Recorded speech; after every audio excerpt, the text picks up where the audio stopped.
ವಿಶ್ವಂ ಸನಾತನ ಸಹಚರಿ ವಿಶ್ವಂ ಯೋಗಕ್ಷೇಮ ಮೀಡಿಯಾ ಪ್ರೈವೇಟ್ ಲಿಮಿಟೆಡ್ನ ಕಲ್ಪನೆಯ ಕೂಸು. ಪ್ರತಿ ಪ್ರಯತ್ನವೂ ಹೊಸ ಕನಸು.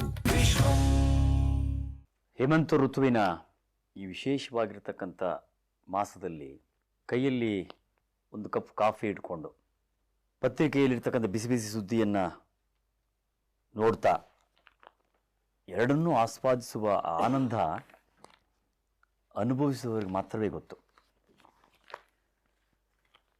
ಆದರೆ ಇವತ್ತು ನಾವು ಈ ಆನಂದದಿಂದ ಬಹಳವಾಗಿ ದೂರ ಹೋಗ್ತಾ ಇದ್ದೇವೆ.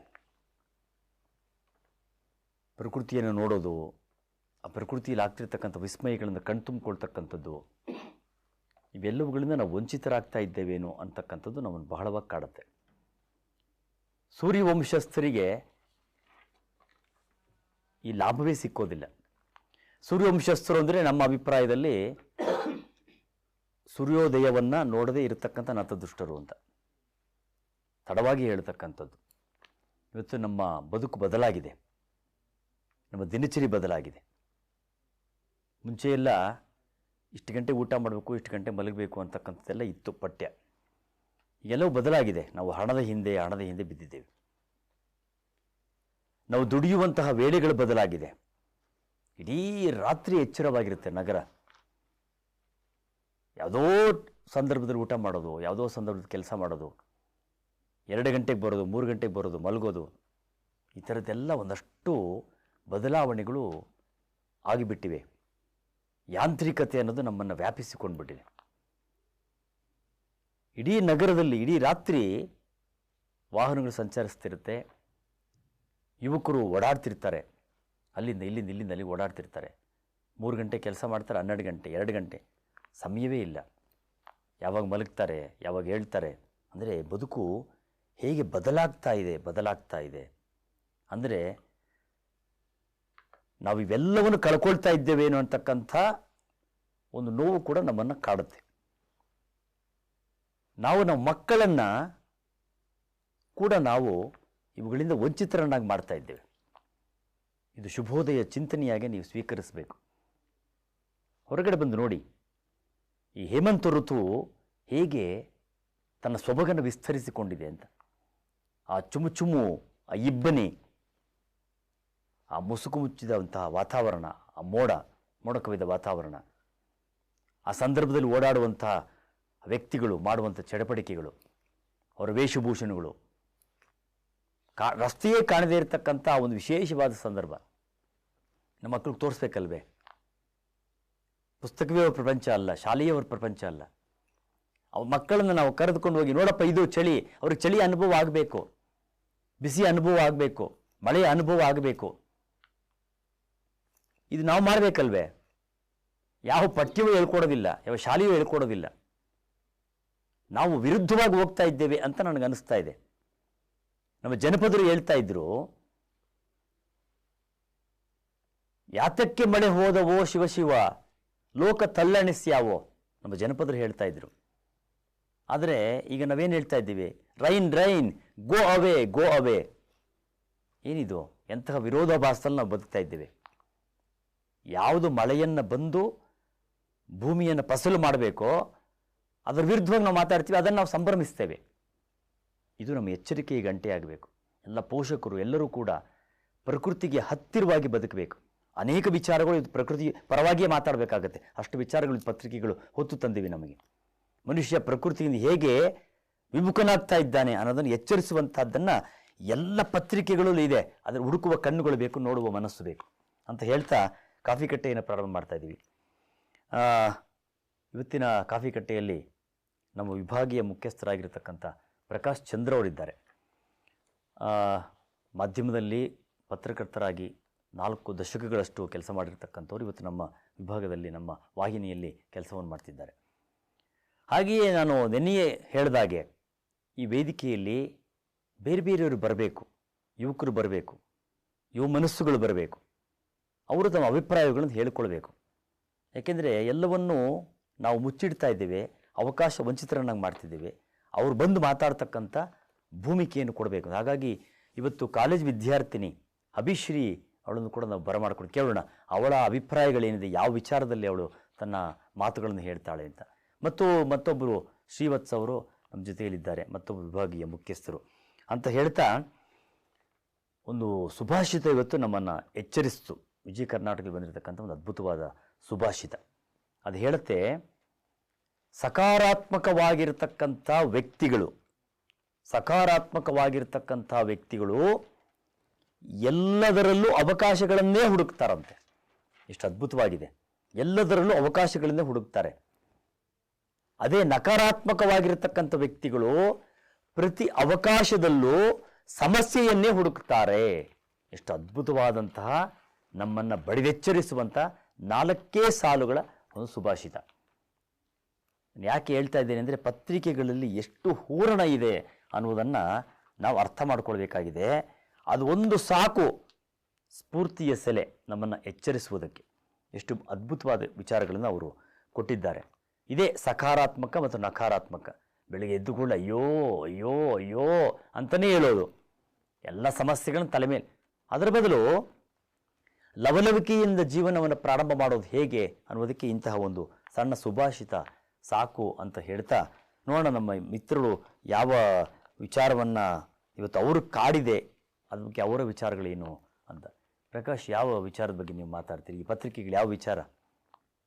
ಇಂದಿನ ದಿನಪತ್ರಿಕೆಗಳು ಏನಾಗಿದೆ, ಈಗ ರಾಜಕೀಯ ಏನು ಸಂಕ್ಷೋಭೆ ನಡೀತಿದೆ ಅಂದರೆ, ಈಗ ತಲ್ಲಣ CM ಪಟ್ಟಕ್ಕೋಸ್ಕರ ಸಿದ್ದರಾಮಯ್ಯ ಇಬ್ಬರ ನಡುವೆ ಕಿತ್ತಾಟ ನಡೆದಿದೆ. ಅಂದರೆ CM ಪದಚ್ಯುತಿ ಆಗ್ತಾರೆ, CM ಆಗ್ತಾರೆ ಅಂತ ಒಂದು ದೊಡ್ಡ ಏನು ಅಂತಿದೆ, ಅದರದೇ ಇವತ್ತು ಎಲ್ಲ ಪತ್ರಿಕೆಗಳಲ್ಲಿ ಬಹುತೇಕ ಲೀಡ್ ಮಾಡಿದ್ದಾರೆ. ಆದರೆ ಏನು ಅಂದರೆ, ಇದರಲ್ಲಿ ಇವತ್ತು ನಿನ್ನೆ 3-4 ವಿಷಯ. ಒಂದು ಈಗೇನು ಅಂತಂದರೆ, ಅಯೋಧ್ಯೆಯಲ್ಲಿ ರಾಮ ಮಂದಿರ ಇದ್ರ ಮೇಲೆ ಧ್ವಜ ಆಗಿದ್ದು, ಆಮೇಲೆ ಅತಿಥಿ ಉಪನ್ಯಾಸಕರಿಗೆ ಈಗ ಏನು ಗೆಸ್ಟು ಲೆಕ್ಚರ್ಸ್ ಅಂತ ಹೋದರೆ ಅವ್ರು ನಿರುದ್ಯೋಗ ಅಂತ ಅದನ್ನು UGC ಈಗ ಅರ್ಹತೆ ಇದ್ದವರು ಮಾತ್ರ ಮನ್ನಣೆ, ಅದನ್ನು ಹೈಲೈಟ್ ಆಗಿಲ್ಲ ಪತ್ರಿಕೆಗಳಲ್ಲಿ. ಹೀಗಾಗಿ ಏನಾಗಿದೆ, ಎಲ್ಲರೂ ರಾಜಕೀಯ ವಿಷಯ ಏನಿದೆ ಅದನ್ನು ಲೀಡ್ ಮಾಡಿದ್ದಾರೆ. ಸೊ ಅದರ ಬದಲಾಗಿ ಈಗೇನು ನಮ್ಮ ಜನಗಳಿಗೇನು ಬೇಕಾಗಿತ್ತು, UGC ಇದೆ, ದೊಡ್ಡ ದೊಡ್ಡ ಸುದ್ದಿ ಅದು. ಯಾಕಂದರೆ ಅದೀಗ ಇದರಿಂದ ಮುಂದೆ UGC ಮಾನದಂಡ ಅನುಸರಿಸ್ಕೊಂಡು ನೀವು ಉದ್ಯೋಗ ಕೊಟ್ಕೊಂಡೋದ್ರೆ ಈಗ ನಿರುದ್ಯೋಗ ಪ್ರಮಾಣ ಹೆಚ್ಚಾಗುತ್ತೆ. ಅಂದರೆ ಈಗ ಪದವಿಗಳು ಪಡೆದವರು ಈಗ ಅವಕಾಶಕ್ಕೆ ಕಾಯ್ತಿರೋರು ವಂಚಿತರಾಗ್ತಾರೆ.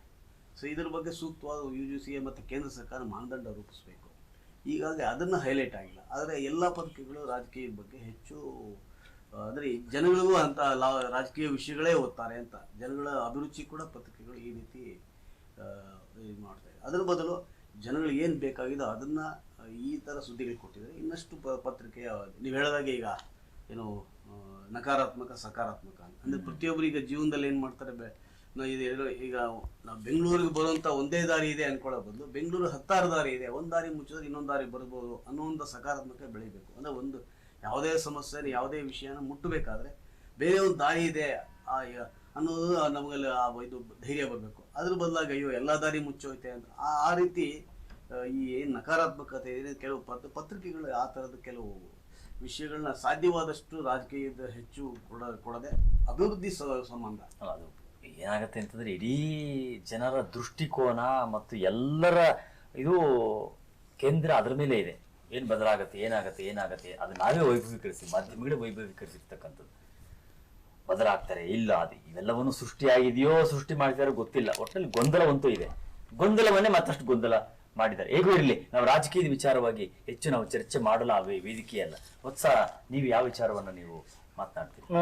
ನಾನು ವಾಚಕರ ವಾಣಿ ಅಂತ, ವಾಚಕರು ತಮ್ಮ ಅಭಿಪ್ರಾಯಗಳನ್ನು ಮಂಡಿಸೋದು ಇದು ಮಾಡ್ತಾರೆ. ಇವತ್ತಿನ ಪ್ರಜಾವಾಣಿ ಪತ್ರಿಕೆಯಲ್ಲಿ ವಾಚಕರ ವಾಣಿಯನ್ನು ನಾನು ತೆಗೆದುಕೊಂಡಿದ್ದೇನೆ. ಕೌನ್ಸಿಲಿಂಗು ಒಂದು ವೈಜ್ಞಾನಿಕವಾಗಿ ನಡೆಯಬೇಕು. ಆಮೇಲೆ ಧರ್ಮೇಂದ್ರ ನಿನ್ನೆ ಅವರು ನಿಧನ ಆದರು, ಅವ್ರ ಬಗ್ಗೆ ಬರೆದಿದ್ದಾರೆ. ಆಮೇಲೆ ಇನ್ನು ಕೆಲವರು ರಾಜಕೀಯದ ಬಗ್ಗೆ ಮಾತಾಡಿದ್ದಾರೆ. ಹೈಕಮಾಂಡು ಅನ್ಯಾಯ ಸರಿಪಡಿಸಲಿ ಅನ್ನೋದು ಅವರ ಅಭಿಪ್ರಾಯವನ್ನು ಮಂಡಿಸಿದ್ದಾರೆ. ಗೃಹಲಕ್ಷ್ಮಿ ಯೋಜನೆ ಬಗ್ಗೆ ಅವರು ತಮ್ಮ ಅಭಿಪ್ರಾಯವನ್ನು ಮಂಡಿಸಿದ್ದಾರೆ. ಅದು ಅನಿಯಮಿತ ಹಣ ಪಾವತಿ ಆಗಬೇಕು. ಆಮೇಲೆ ನಕಲಿ ಪ್ರಮಾಣ ಪತ್ರದ ಬಗ್ಗೆ ತಮ್ಮ ಅಭಿಪ್ರಾಯವನ್ನು ಮಂಡಿಸಿದ್ದಾರೆ. ಅರ್ಹರಿಗೆ ತೊಂದರೆ ಆಗ್ತಾ ಇದೆ ಅಂತ. ಆಮೇಲೆ ಶಾಲೆಗಳಲ್ಲಿ ಅನುರಣಿಸಲಿ ನೀರಿನ ಗಂಟೆ. ಶಾಲೆಗಳಲ್ಲಿ ನೀರು ಸಿಗ್ತಾ ಇಲ್ಲ ತುಂಬ ಜನಕ್ಕೆ, ಉತ್ತರ ಕರ್ನಾಟಕದಲ್ಲಿ ಅಲ್ಲಿ ಇಲ್ಲಿ. ಸೊ ನನಗೆ ಈ ವಾಚಕರ ವಾಣಿಯಲ್ಲಿ ತಮ್ಮ ಇದು ನಮ್ಮ ಜನರ ಪ್ರತಿನಿಧಿ ಅವರ ಧ್ವನಿ ಇದೆ ಅಂತ ಹೇಳ್ತಾ. ಇವತ್ತು ಚಂಪಾಷಷ್ಠಿ ಚಂಪಾಷಷ್ಠಿ ಅಂತಕ್ಕಂಥದ್ದು ಬಹಳ ವಿಶೇಷವಾಗಿರತಕ್ಕಂಥ ಒಂದು ಆಚರಣೆ. ಕರ್ನಾಟಕ ಅಂತಕ್ಕಂಥದ್ದು ಇದು ಧರ್ಮದ ಬೀಡು, ಪುಣ್ಯಭೂಮಿ, ಕರ್ಮಭೂಮಿ. ಹನುಮನು ಹುಟ್ಟಿದ ನಾಡು ಕರ್ನಾಟಕ ಅಂತ ನಾವು ಹೇಳ್ತಾ ಇದ್ದೀವಿ. ಈಗ ಅದಕ್ಕೆ ಮತ್ತೊಂದು ಸೇರ್ಪಡೆ ಕೂಡ ನಾವು ಮಾಡ್ಕೊಳ್ಬೇಕು. ಏನು ಅಂತಂದ್ರೆ ರಾಮನು ಉದಯಿಸಿದ ನಾಡು ಅಂತ ಕೂಡ ಯಾಕೆ ಸೇರಿಸ್ಕೋಬಾರದು? ಯಾಕೆಂತಂದ್ರೆ ಅಯೋಧ್ಯೆಯ ರಾಮ ಮಂದಿರದಲ್ಲಿ ವಿರಾಜಮಾನನಾಗಿರ್ತಕ್ಕಂಥ ಆ ಬಾಲರಾಮ ಕರ್ನಾಟಕದ ಬಂಡೆಯಿಂದ ಬಂದವನು. ಅದನ್ನು ರೂಪಿಸಿದ ಶಿಲ್ಪಿ ನಮ್ಮ ಕನ್ನಡದ ಶಿಲ್ಪಿ. ಅದಕ್ಕೆ ಕರ್ತೃತ್ವ ವಹಿಸಿದವರು ನಮ್ಮ ಕನ್ನಡದ ಯತಿಗಳು. ಹಾಗಾಗಿ ಏನು ನಾವು ಹನುಮನಾಡು ಅಂತ ಹೇಳ್ತಿದ್ವಿ, ರಾಮನ ನಾಡು ಅಂತ ಕೂಡ ನಾವು ಯಾಕೆ ಹೇಳಬಾರದು ಅನ್ನೋ ಹೆಮ್ಮೆ ನಮ್ಮ ಕರ್ನಾಟಕಕ್ಕೆ ಲಭ್ಯವಾಗಿದೆ. ಈ ಮಾತನ್ನು ಯಾಕೆ ಹೇಳ್ತಾ ಇದ್ದೇವೆ ಅಂತಂದ್ರೆ 5,000 ವರ್ಷಗಳ ತಪಸ್ಸು ನಿನ್ನೆ ಪರಿಪೂರ್ಣಗೊಂಡಿದೆ. ರಾಮ ಮಂದಿರ ನಿರ್ಮಾಣವಾಗಿದೆ. ಅಲ್ಲಿ ರಾಮಧ್ವಜ ಹಾರಾಟವನ್ನು ಪ್ರಾರಂಭ ಮಾಡಿದೆ. ಧರ್ಮ ಪತಾಕೆ ಅಂತ ಹೇಳ್ತೇವೆ ಅದನ್ನು. ಆ ಧ್ವಜದ ವಿಶ್ಲೇಷಣೆಯನ್ನು ಇವತ್ತು ಪತ್ರಿಕೆಗಳಲ್ಲಿ ಓದಿದ್ರೆ ಎಷ್ಟು ಅದ್ಭುತವಾಗಿದೆ ಅಂತಂದ್ರೆ ರೋಮಾಂಚನವಾಗುತ್ತೆ. 161 ಅಡಿ ಎತ್ತರದ ಗೋಪುರ ಅಲ್ವಾ ಪ್ರಕಾಶ್ ಅವರೇ? 161 ಅಡಿ ಎತ್ತರದ ಗೋಪುರ, 22 ಅಡಿ 11 ಅಡಿ ವಿಸ್ತಾರದ ವಿಶೇಷವಾಗಿ ವಿನ್ಯಾಸಗೊಂಡಿರತಕ್ಕಂಥ ಆ ಧರ್ಮ ಪತಾಕೆ, 200 ಕಿಲೋಮೀಟರ್ ಸ್ಪೀಡ್ ಗಾಳಿಯನ್ನು ತಡೆಯುವಂತಹ ಶಕ್ತಿ ಆ ಧರ್ಮ ಪತಾಕೆಯಲ್ಲಿದೆ.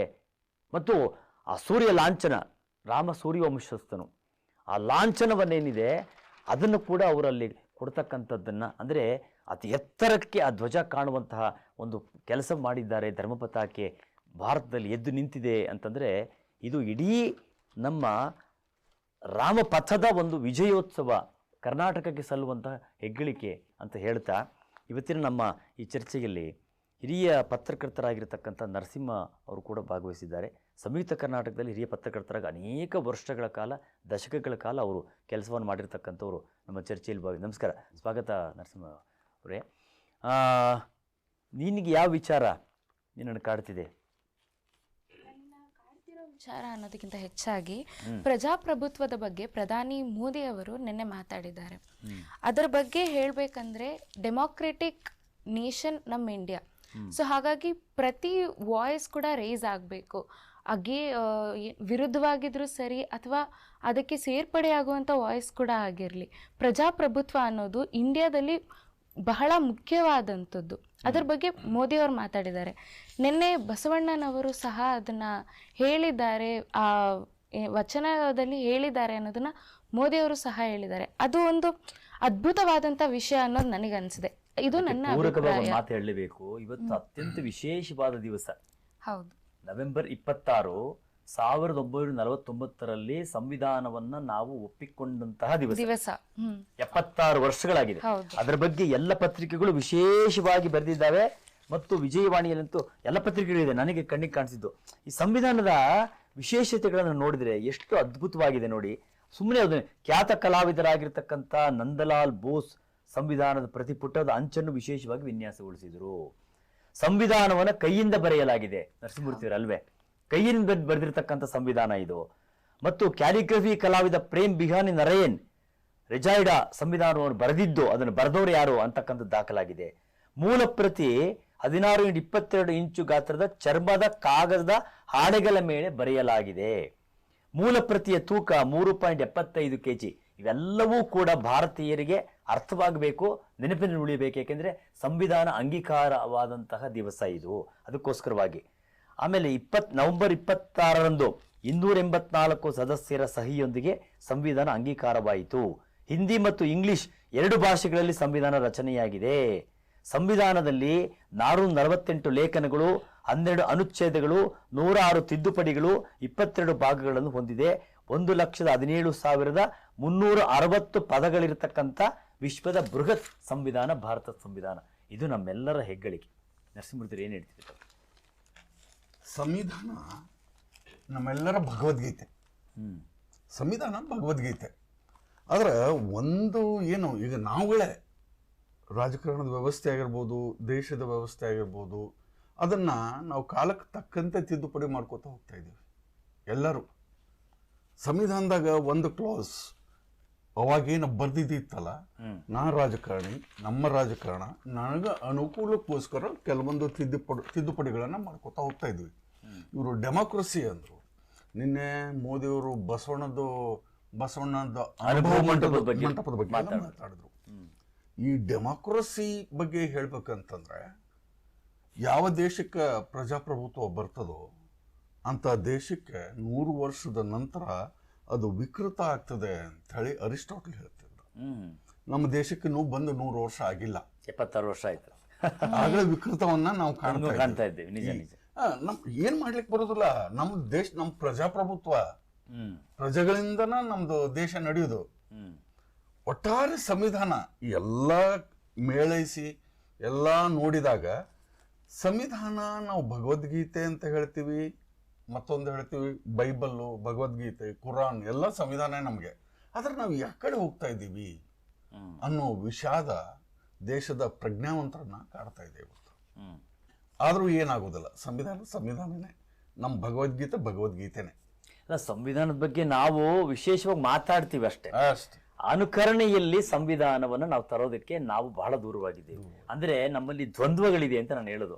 ಮಾತಾಡೋದು ಬೇರೆ, ನಡವಳಿಕೆ ಬೇರೆ. ಎಲ್ಲರೂ ದೊಡ್ಡದಾಗಿ ಮಾತಾಡ್ತಾರೆ. ಬೃಹತ್ ಸಮಾವೇಶಗಳಲ್ಲಿ, ಸಭೆಗಳಲ್ಲಿ ನಮ್ಮ ಸಂವಿಧಾನ, ಅಂಬೇಡ್ಕರ್, ಏನು ಮಾತುಗಳು ಎಷ್ಟು ಮಾತಾಡ್ತಾರೆ ಅಂದ್ರೆ ಬೇರೆಯವರೆಲ್ಲರೂ ಕೂಡ ಸಂವಿಧಾನವನ್ನ ಅವಹೇಳನ ಮಾಡ್ತಿದ್ದಾರೆ. ನೀವೆಷ್ಟು ಅರ್ಥ ಮಾಡ್ಕೊಂಡಿರಿ ಸಂವಿಧಾನವನ್ನ? ಎಷ್ಟು ನೀವು ಸಂವಿಧಾನದ ಬಗ್ಗೆ ನೀವು ನಡವಳಿಕೆ ತೋರಿಸ್ತಿದ್ದೀರಿ? ಇಲ್ಲ, ನಡವಳಿಕೆ ಬೇರೆ, ಮಾತೇ ಬೇರೆ. ಇಡೀ ಸಂವಿಧಾನ ಆ ಕಥೆಗಳಿಂದ ಕೇಳಿದ್ರೆ ರೋಚಕವಾಗತ್ತಲ್ವ? ಎಂತೆಂಥವರು ಸಂವಿಧಾನವನ್ನು ರಚನೆ, ವಿಶ್ವದ ಅನೇಕ ಸಂವಿಧಾನಗಳನ್ನ ಅದರ ಎಲ್ಲವನ್ನು ತೆಗೆದು ಒಟ್ಟುಗೂಡಿಸಿದಂತ ಸಂವಿಧಾನ ಅಲ್ವೇ ನಮ್ಮದು? ವಿಶ್ವದ ಮಾದರಿ ಅಲ್ವೇ? ಮತ್ತು ವಿಶ್ವದ ಬೃಹತ್ ಪ್ರಜಾಪ್ರಭುತ್ವ ಭಾರತ ಅಲ್ವೇ? ಇದರಲ್ಲಿ ಹೇಗೆ ನೀವು ಹೇಳಿದಾಗೆ ಅದೊಂದು ಎಚ್ಚರಿಕೆಯ ಗಂಟೆ ಅಲ್ವೇ ಅದು? 100 ವರ್ಷಗಳ ನಂತರ ವಿಕೃತಿ, ನಾವು 76ಕ್ಕೆ ವಿಕೃತಿಯನ್ನು ನೋಡ್ತಾ ಇದ್ದೀವಿ. ಸರಿಪಡಿಸೋದು ಹೇಗೆ? ಇದು ಯಾವ ಜನಪ್ರತಿನಿಧಿ ಕಾಡಿದೆ? ಇದನ್ನು ಉಳಿಸುವಂತವ್ರು ಎಷ್ಟು ಜನಕ್ಕೆ ಇದನ್ನು ಕಾಡಿದೆ? ಇದು ನಾವು ಇದ್ರ ವಿರುದ್ಧ ಹೋಗ್ತಾ ಇದ್ದೇವೆ, ನಾವು ತಪ್ಪು ಮಾಡ್ತಾ ಇದ್ದೇವೆ. ಸಂವಿಧಾನದ ಪ್ರತಿ ಕೈಲಿದ್ರೆ ಆಗಲ್ಲ. ಭಗವದ್ಗೀತೆಯನ್ನು ಮುಟ್ಟಿ ಸತ್ಯ, ಎಷ್ಟು ಜನ ಸತ್ಯ ಹೇಳ್ತಾರೆ? ಇರುತ್ತೆ ಭಗವದ್ಗೀತೆ ಇಲ್ಲ ಅಂತ ಹೇಳ್ತಾರೆ. ಎಲ್ಲ ಹೇಳಿದ್ರೆ ಸುಳ್ಳು. ಯಾರಾದ್ರೂ ಆತ್ಮಸಾಕ್ಷಿಯಾಗಿ ಮಾತನಾಡಿದ್ದಾರ ಭಗವದ್ಗೀತೆ? ಇಲ್ಲ. ಹಾಗೆಯೇ ಸಂವಿಧಾನದ ವಿರುದ್ಧವಾಗಿ ನಡ್ಕೊಳ್ತಕ್ಕಂಥದ್ದೇ ನೋಡ್ತಾ ಇದ್ದೇವೆ. ಸಂವಿಧಾನದ ಪರವಾಗಿ ನಡ್ಕೊಳ್ಳಲು ಹೇಳಿದ್ದಾರೆ. ಸಂವಿಧಾನವನ್ನ ಉಳಿಸುವಂತಹ ಕೆಲಸ ಎಲ್ಲಿ ನಡೆದಿದೆ, ಯಾರಿಂದ ನಡೆದಿದೆ? ಇದು ಬಹಳ ವಿಶೇಷವಾದ ಚರ್ಚೆ. ಮಾತಾಡ್ತಾ ಹೋದ್ರೆ ಅದು ರಾಜಕೀಯ ಬೇರೆ ಬೇರೆ ಆಗಿರ್ತಕ್ಕಂಥ ವಿಚಾರಗಳು ತೆರೆದುಕೊಳ್ಳುತ್ತೆ. ನೀನೇನೋ ಹೇಳ್ತಾ ಇದ್ದೆ, ಕಂಟಿನ್ಯೂ ಮಾಡ್ಬೋದಲ್ಲ? ಅದೇ ಸರ್, ಪ್ರಜಾಪ್ರಭುತ್ವದ ಬಗ್ಗೆನೇ ಮಾತಾಡ್ತಿದ್ದೆ ನಾನು. ಸೊ ಹಾಗಾಗಿ ಸಂವಿಧಾನಕ್ಕೆ ಬಂದ್ರೆ ಸಂವಿಧಾನದ ವ್ಯಾಲ್ಯೂ ಅನ್ನೋದು ಕಳ್ಕೊತಾ ಇದೆ. ಅದನ್ನ ನಾವು ಉಳಿಸ್ಕೊಂಡು ಹೋಗ್ಬೇಕು. ಯುವ ಜನತೆಗೆ ಸಂವಿಧಾನದ ಪ್ರತಿಯೊಂದು ಭಾಗನೂ ಅವ್ರಿಗೆ ಅರ್ಥ ಆಗ್ಬೇಕು ಅನ್ನೋ ರೀತಿಯಲ್ಲಿ ನ್ಯೂಸ್ ಪೇಪರ್ ಓದೋರಿಗೇನು ಸಹ ಅದರಲ್ಲಿ ವಿಶ್ಲೇಷಣೆಗಳನ್ನ ಕೊಡಬೇಕು ಅನ್ನೋದು ನನ್ನ ಅಭಿಪ್ರಾಯ ಆಗಿದೆ ಸರ್. ಇಲ್ಲಿ ಏನಾಗಿದೆ ಅಂತಂದ್ರೆ, ನಮ್ಮಲ್ಲಿ ಸಂವಿಧಾನ ಆಚರಣೆ ಮಾಡ್ತಾರೆ, ಸಂವಿಧಾನ ಓದೋ ಕೆಲಸ ಮಾಡ್ತಾರೆ, ಸಂವಿಧಾನದ ಶಪಥ ಮಾಡ್ತೀವಿ, ಎಲ್ಲವೂ ಬರೀ ತೋರ್ಪಡಿಕೆ ಕಾರ್ಯಕ್ರಮ. ಸಂವಿಧಾನವನ್ನ ಯಾರಿಗೂ ಅರ್ಥ ಮಾಡಿಸುವ ಕೆಲಸವನ್ನೇ ಮಾಡಿಲ್ಲ ಇವತ್ತು. ನೋಡಿದ್ರು ಯಾವ ಪಠ್ಯದಲ್ಲಿ ಸಂವಿಧಾನದ ಬಗ್ಗೆ ಚರ್ಚೆ ಮಾಡ್ತಿದ್ದಾರೆ? ಪೊಲಿಟಿಕಲ್ ಸೈನ್ಸ್ ಅವ್ರು ಮಾತ್ರ ಅದನ್ನ ಬೇರೆ ಓದಬಾರ್ದಾ ಅಲ್ವಾ ಸರ್? ಪೊಲಿಟಿಕಲ್ ಸೈನ್ಸ್ ಅಲ್ಲಿ ಮಾತ್ರ ಸಬ್ಜೆಕ್ಟ್ ಅದು, ಬೇರೆ ಯಾಕೆ ಓದಬಾರ್ದು?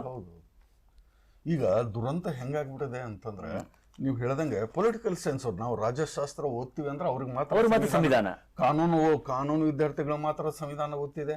ನೀವು ಸಂವಿಧಾನದಾಗ ಎಷ್ಟು ಪರಿಚ್ಛೇದಗಳು ಇದಾವ, ಎಷ್ಟು ಆರ್ಟಿಕಲ್ ಇದಾವೆ ಅಂತ ಹೇಳಿ ಅದು ಪ್ರತಿಯೊಬ್ಬರಿಗೂ ಗೊತ್ತಾಗ್ಲೇಬೇಕು. ಆದ್ರೆ ದುರಂತ ಅಂದ್ರೆ ಹೇಳಿದ್ನಲ್ಲ, ನೀವು ಹೇಳ್ತಾ ಇದ್ರಲ್ಲ, ರಾಜ್ಯಶಾಸ್ತ್ರದ ವಿದ್ಯಾರ್ಥಿಗಳಿಗೆ ಮಾತ್ರ ಗೊತ್ತಾಗ್ತಾ ಇದೆ.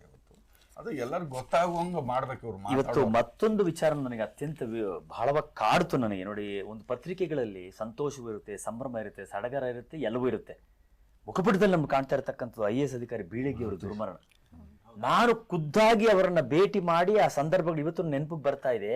ಎಂತಹ ಹಸನ್ಮುಖಿ ಅವರು, ಮತ್ತು ಸದಾ ಯಾವತ್ತು ಒಬ್ಬ IAS ಅಧಿಕಾರಿಯಾಗಿ, ಒಬ್ಬ ಜಿಲ್ಲಾಧಿಕಾರಿಯಾಗಿ ಅವರು ಯಾವುದೇ ರೀತಿಯ ಹಮ್ಮು ಬಿಮ್ಮು ಇಲ್ಲದೆ ಅತ್ಯಂತ ಸರಳ ನೇರ, ಸದಾ ಅವರ ಹಣೆಯಲ್ಲಿ ವಿಭೂತಿ. ನಿಮ್ಮಂತೆ ಅದ್ಭುತವಾದಂತಹ ಕನ್ನಡದಲ್ಲಿ ಮಾತಾಡ್ತಕ್ಕಂಥವ್ರು, ಎಲ್ಲರನ್ನೂ ಕರೆದು ಮಾತಾಡ್ತಕ್ಕಂಥದ್ದು. ವಿದ್ಯಾರ್ಥಿಗಳಿಗೆ IAS ಪಾಠ ಮಾಡ್ತಿದ್ರಂತೆ ಕರೆದು, ನಾನೊಬ್ಬ ಅಧಿಕಾರಿ ಆದ್ರೆ ಸಾಲದು, ನೀವುಗಳು ಆಗ್ಬೇಕು ಅಂತ. ಅಲ್ಲಿ ಒಂದು ನನಗೆ ಅವ್ರು ದುರ್ಮರಣಕ್ಕೀಡಾದ್ರಲ್ಲ, ನನಗೆ ಅತ್ಯಂತ ನೋವಾಯ್ತು. ಅಲ್ಲೆಲ್ಲ ಒಂದು ಪ್ರಶ್ನಾರ್ಥಕ ಚಿಹ್ನೆ ಹಾಕಿದ್ದಾರೆ ಪತ್ರಿಕೆಗಳಲ್ಲಿ. ಅವರು ಸೀಟ್ ಬೆಲ್ಟ್ ಅನ್ನ ಧರಿಸಿದ್ದರೆ ಉಳಿತಿದ್ದರೆ ಗೊತ್ತಿಲ್ಲ. ಈ ಸಾವು ಅನ್ನೋದು ಹೇಗ್ ಬರುತ್ತೆ ಅದು ಯಾರು ಹೇಳಕ್ ಸಾಧ್ಯ ಇಲ್ಲ. ಆದ್ರೆ ಒಂದು ಆಲೋಚನೆ ಬರುತ್ತಲ್ಲ. ಇದು ಯಾಕೆ ಹೇಳ್ತಾ ಇದ್ದೇನೆ ಅಂತಂದ್ರೆ, ವ್ಯಕ್ತಿಯನ್ನ ಕಳ್ಕೊಳ್ತಕ್ಕಂಥದ್ದು ಸುಲಭ, ಅಪಘಾತಗಳು ಹೇಗಾಗತ್ತೋ ಗೊತ್ತಿಲ್ಲ. ಅಪಘಾತ ಅದು ಜಸ್ಟ್ ಅನ್ ಆಕ್ಸಿಡೆಂಟ್, ಯಾವಾಗ ಬೇಕಾರಾಗ್ಬೋದು, ಹೇಗ್ ಬೇಕಾರಾಗ್ಬೋದು. ಆದ್ರೆ ಯಾಕೆ ನಮ್ಮ ಎಚ್ಚರಿಕೆ ನಮಗಿರೋದಿಲ್ಲ? ಯಾಕೆ ನಾವು ಪ್ರಯಾಣ ಮಾಡುವಾಗ ಯಾಕೆ ಸೀಟ್ ಬೆಲ್ಟ್ ಅನ್ನು ಧರಿಸೋದಿಲ್ಲ? ಒಂದು ಸೀಟ್ ಬೆಲ್ಟ್ ಧರಿಸೋದ್ರಿಂದ ಎಷ್ಟು ರೀತಿಯಲ್ಲಿ ಪಾರಾಗಬಹುದು ಅಂತ ಯಾಕೆ ಯೋಚನೆ ಮಾಡಲ್ಲ? ನೆನ್ನೆ ಕೂಡ ಚರ್ಚೆ ಮಾಡಿದ್ವಿ. ಹೆಲ್ಮೆಟ್ ಅನ್ನೋದು ಒಂದು ಫ್ಯಾಷನ್ ಆಗಿದೆ. ಹೆಲ್ಮೆಟ್ ಯಾರಿಗೋಸ್ಕರ? ನಮಗೋಸ್ಕರ ಹಾಕೊಳ್ಳೋದು ನಾವು. ಅವ್ರು ಯಾರೋ ಹಿಡಿತಾರೆ, ದಂಡ ಕಟ್ಟಬೇಕು ಅಂತೇಳಿ ಯಾವುದೋ ಒಂದು ಬಾಂಡ್ಲಿಯನ್ನು ತಗಲಾಕೊಂಡು ಬರದೆ ನಮ್ಮ ಪ್ರಾಣ ನಮ್ಮ ರಕ್ಷಣೆ ಮಾಡಿ. ಇದು ನಮ್ಮ ಯುವಕರು ಯಾಕೆ ಇದನ್ನ ಅರ್ಥ ಮಾಡ್ಕೋತಿಲ್ಲ ಅಲ್ವೇನಮ್ಮ? ಈಗ ಯುವಕರು ಎಷ್ಟು ಸ್ಪೀಡ್ ಆಗಿ ಹೋಗ್ತಾರೆ, ಓವರ್ ಸ್ಪೀಡ್ ಅಲ್ಲಿ ಹೋಗ್ತಾರೆ. ಅಲ್ಲಿ ಯಾರೋ ಇದಾರೆ ಟ್ರಾಫಿಕ್ ಅವರು, ಹೆಲ್ಮೆಟ್ ಹಾಕೋಬೇಕು. ಯಾವ್ದೋ ಒಂದು 100 ರೂಪಾಯಿ ಫುಟ್ಪಾತ್ ಅಲ್ಲಿ ಸಿಗೋ 100 ರೂಪಾಯಿ ಹೆಲ್ಮೆಟ್ ಹಾಕೊಂಡು ಹೋದ್ರೆ ಜೀವ ಯಾರದು? ನಮ್ಮ ಜೀವದ ಬೆಲೆ 100 ರೂಪಾಯಿ. ಇದಕ್ಕೆ ಅರ್ಥ ಮಾಡ್ಕೋತಿಲ್ಲ ಯುವಕರು. ಕಾನೂನು ಮಾಡಿರೋದು ನಮಗೋ ಅವ್ರಿಗೋ, ಇದ್ಯಾಕೆ ನಮ್ಮ ಜನಗಳಿಗೆ ಅರ್ಥ ಆಗ್ತಿಲ್ಲ? ಯಾಕೆ ಅರ್ಥ ಮಾಡ್ಕೋಬಾರ್ದು? ಯಾಕೆ ಯುವಕರು ಇದ್ರ ವಿರುದ್ಧವಾಗಿ ಹೋಗ್ತಾ ಇದ್ದಾರೆ? ಇದನ್ನೇ ನಾನು ಆಗ್ಲೇ ಚರ್ಚೆ ಮಾಡ್ತಾ ಇದ್ದೆ ನಾನು. ನಾವು ಪ್ರಕೃತಿಯ ವಿರುದ್ಧವಾಗಿ ಹೇಗೆ ಸ್ವಲ್ಪವಾಗಿ ನಡ್ಕೊಳ್ತಾ ಇದ್ದೇವೆ. ಸೂರ್ಯೋದಯವನ್ನು ನೋಡ್ತಕ್ಕಂಥವ್ರು ಎಷ್ಟು ಜನ ಇದ್ದಾರೆ ಇವತ್ತು. ಈಗ ವಿಟಮಿನ್ ಡಿ ಬೇಕು ಅಂತ ಹುಡ್ಕೊಂಡು ಹೋಗ್ತೀವಿ, ಟ್ಯಾಬ್ಲೆಟ್ ಅಲ್ಲಿ ತಗೊಳ್ತೀವಿ. ಸೂರ್ಯದ ಅವನೇ ಕೊಡ್ತಕ್ಕಂಥ ವಿಟಮಿನ್ ಡಿ ಅನ್ನು ತಗೊಳ್ತಕ್ಕಂಥ ಯೋಗ್ಯತೆ ನಮಗಿಲ್ಲ. ಅದನ್ನ ದೂರ ಆಗ್ತಾ ಇದ್ದೀವಿ ನಾವು. ಅಂದ್ರೆ ಎಷ್ಟು ಮಟ್ಟಿಗೆ ದೂರ ಆಗ್ಬಿಟ್ಟಿದೀವಿ. ನಮ್ಮ ಮಕ್ಕಳಿಗೆ ಆ ಹಿಮವನ್ನು ತೋರಿಸಲ್ಲ, ಸೂರ್ಯೋದಯವನ್ನು ತೋರಿಸಲ್ಲ. ಅವುಗಳ ಪರಿಚಯವನ್ನೇ ಮಾಡದೆ ಬರೀ ಪುಸ್ತಕದ ಬದಲಿಗೆ ಓದು ಓದು ಓದು ಓದು ಅಂತ ಹೇಳ್ತಕ್ಕಂಥ ಮಟ್ಟಕ್ಕೆ ಯಾಂತ್ರೀಕೃತವಾಗ್ತಾ ಇದೀವಿ ನಾವು ಪ್ರಕೃತಿ ವಿರುದ್ಧವಾಗಿ ಅಂತ ನನಗೆ ಅನಿಸ್ತಾ ಇದೆ ಅಲ್ವಾ ಪ್ರಕಾಶ್? ಹೌದು. ಇನ್ನೊಂದೇನು ಅಂದ್ರೆ, ಈಗ ನೀವು ಹೇಳಿದಾಗೆ ಸೀಟ್ ಬೆಲ್ಟು ಮತ್ತು ಹೆಲ್ಮೆಟ್ಟು ಇದು ಕೇವಲ ನಿಯಮಕ್ಕೋಸ್ಕರ ಅಲ್ಲ, ನಮ್ಮ ಜೀವ ಉಳಿಸ್ಕೊಳ್ಳೋಕ್ಕೋಸ್ಕರ. ಪೊಲೀಸರು ಪದೇ ಪದೇ ಹೇಳ್ತಾರೆ, ನೀವೀಗ ಹೋಗ್ಬೇಕಾದ್ರೆ ಬರೀ ಏನೋ ನಮ್ಮಿಂದ ಪಾರಾಗೋದಕ್ಕೋಸ್ಕರ ಯಾವುದೋ ಹೆಲ್ಮೆಟ್ ಹಾಕೊಂಡು ಹೋಗ್ತಾರೆ. ಆಮೇಲೆ ಈಗ ಏನು ಮಾಡ್ತಾರೆ, ಹೆಲ್ಮೆಟ್ ಹಾಕೊಳ್ಳೋದು ಅದನ್ನು ಬಿಗಿ ಮಾಡ್ಕೊಳ್ಳಲ್ಲ. ಎಷ್ಟೋ ಸರಿ ಬಿಗಿ ಮಾಡ್ಕೊಳ್ದಿರೋ ಸಂದರ್ಭದಲ್ಲಿ ಆಕ್ಸಿಡೆಂಟ್ಗಳಾಗಿ ತಲೆಗೆ ಇಟ್ಟು ಬಿದ್ದು ಆಗಿದೆ. ಇವನ್ ಈ ಸೀಟ್ ಬೆಲ್ಟ್ ಇದೆ. ಆ್ಯಕ್ಚುಲಿ ತುಂಬ ನನಗೆ ರಾತ್ರಿ ಭಾಳ ಬೇಸರ ಆಯಿತು. ಯಾಕಂದರೆ ಹಿಂದೆ ಅವರು ದಾವಣಗೆರೆ DC ಆಗಿದ್ದಾಗ ಅವ್ರು ಭೇಟಿಯಾದಾಗ ತುಂಬ ಅವರು ಹೇಗೆ ನಾವು ನಾನು ಜೀವನದಲ್ಲಿ ಮೇಲೆ ಬಂದೆ ಅಂತವೆಲ್ಲ ಕ್ಲಿಯರ್ ಆಗಿದ್ರು. ಆಮೇಲೆ ನನಗೆ ಇನ್ನೊಂದು ಅವರ ಅಭಿಮಾನ ಅಂತಂದರೆ, ಸದಾ ಅವರು ತಮ್ಮ ಏನು ವೀರಶೈವ ಏನಿತ್ತು ಅವರು ಅದನ್ನು ವಿಭೂತಿ ಇಟ್ಕೊಂಡು ಕಚೇರಿಗೆ ಬರ್ತಿದ್ರು. ನಾನು ಅದು ಕೇಳಿದಲ್ಲ, ನೀವು IAS ಅಧಿಕಾರಿ ಅಲ್ಲ? ಇಲ್ಲ, ನಾನು IAS ಅಧಿಕಾರಿ ಇರ್ಬೋದು, ಏನೋ ಬಂದಿರ್ಬೋದು, ಅದು ನನ್ನ ಪರಂಪರೆ, ನನ್ನ ಇದು ಇದೆಯಲ್ಲ, ಅದನ್ನ ಮರೀಲಿಕ್ಕಾಗಲ್ಲ. ಜೊತೆಗೆ ಗ್ರಾಮೀಣ ವಿದ್ಯಾರ್ಥಿಗಳಲ್ಲಿ ನಾನು ಸಾಕಷ್ಟು ಅವ್ರಿಗೆ ಇನ್ನಷ್ಟು ಉನ್ನತ ಸ್ಥಾನ ಬರಬೇಕು ಅನ್ನೋದೇ ನನ್ನ ಆಸೆ ಅಂತೇಳಿ ಅವರು ದಾವಣಗೆರೆ DC ಆಗಿದ್ದಾಗ ಭಾಳಷ್ಟು ಒಳ್ಳೆ ಕೆಲಸ ಮಾಡಿದ್ದಾರೆ. ಈವನ್ ಅವರು ನಿನ್ನೆ ಅವರ ಈ ಥರ ವಿಧಿವಶರಾದಾಗ ಇಡೀ ದಾವಣಗೆರೆಯ ಭಾಳಷ್ಟು ಸಂಘ ಸಂಸ್ಥೆಗಳು ಶೋಕ ವ್ಯಕ್ತಪಡಿಸಿದ್ರು. ಇವನ್ ಬೆಸ್ಕಾಂ MD ಆಗಲೂ ಅಷ್ಟೇ, ಅವ್ರೀಗ ವಿದ್ಯುತ್ ಸುರಕ್ಷತೆ ಬಗ್ಗೆ ವಿಚಾರದಲ್ಲಿ ಅವ್ರ ಜೊತೆ ಮಾತುಕತೆ ಇತ್ತು. ತುಂಬ ಇದು ಗೈಡ್ ಮಾಡ್ತಾರೆ. ಆದರೆ ಈ ವಿಚಾರದಲ್ಲಿ ನಾವು ಹೇಳಿದಾಗೆ ಎಲ್ಲೋ ಹೋಗುವಂಥ ಧಾವಂತದಲ್ಲಿ ಆತುರದಲ್ಲಿ ನಾವು ಅದನ್ನು ಸೇಫ್ಟಿನ ಗಮನಿಸೋದಿಲ್ಲ. ಬೆಲ್ಟ್ ಹಾಕೊಳ್ಳೋದು ಅಟ್ಲೀಸ್ಟ್ ಒಂದು ಸ್ವಲ್ಪ ಸಣ್ಣ ಪುಟ್ಟ ಗಾಯಗಳದ್ದು ಆದರೂ ಬಚಾವಾಗಬಹುದಾಗಿತ್ತು. ಅಂದರೆ ಇದ್ರಲ್ಲಿ ಏನಾಗುತ್ತೆ, ನಮಗೆ ಅವೇರ್ನೆಸ್ಸು ನಿತ್ಯ ನಿರಂತರವಾಗಿರಬೇಕು. ಹಾಗಾಗಿ ನಾವಲ್ಲಿ ಏನಾಗುತ್ತೆ, ಈ ಪದೇ ಅದನ್ನು ಈಗ ನಾವು ಈ ಪಠ್ಯಗಳಲ್ಲಿರ್ಬೋದು, ಶಾಲೆಗಳಿರ್ಬೋದು, ಬೇರೆ ಬೇರೆ ಫಲಕಗಳಿರ್ಬೋದು, ಜನಗಳಿಗೆ ಎಚ್ಚರಿಸ್ತಾ ಇರಬೇಕು. ಆಮೇಲೆ ಸರ್ಕಾರ, ಪೊಲೀಸರು ದಂಡದ ರೂಪದಲ್ಲೂ ಕೂಡ ತುಂಬ ಕಠಿಣವಾಗಿ ನಡ್ಕೊಳ್ತಿದ್ರು. ಇನ್ನೂ ನಮ್ಮ ಜನ ಬದಲಾವಣೆ ಆಗಿಲ್ಲ. ಇಲ್ಲಿ ನನಗೆ ಇನ್ನೊಂದು ಬಹಳ ವಿಶೇಷವಾಗಿರ್ತಕ್ಕಂಥ ವಿಚಾರ ಚರ್ಚೆ ಮಾಡಬೇಕಾಯ್ತು. ಅದ್ರ ಬಗ್ಗೆ ನಾನು ಹೇಳ್ತಾ ಇದ್ದೇನೆ ನರಸಿಂಹಮೂರ್ತಿ.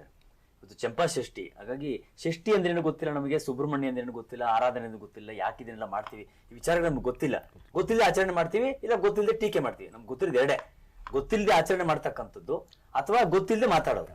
ಹೀಗಾಗಿ ನಮ್ಮ ಸಂಪ್ರದಾಯ, ಆಚಾರ, ವಿಚಾರ, ಪದ್ಧತಿ, ಪರಂಪರೆಗಳನ್ನು ಅನವಶ್ಯಕವಾಗಿ ಮಾತನಾಡ್ತಕ್ಕಂಥ ಸಂಖ್ಯೆ ಜಾಸ್ತಿ ಆಗಿದೆ.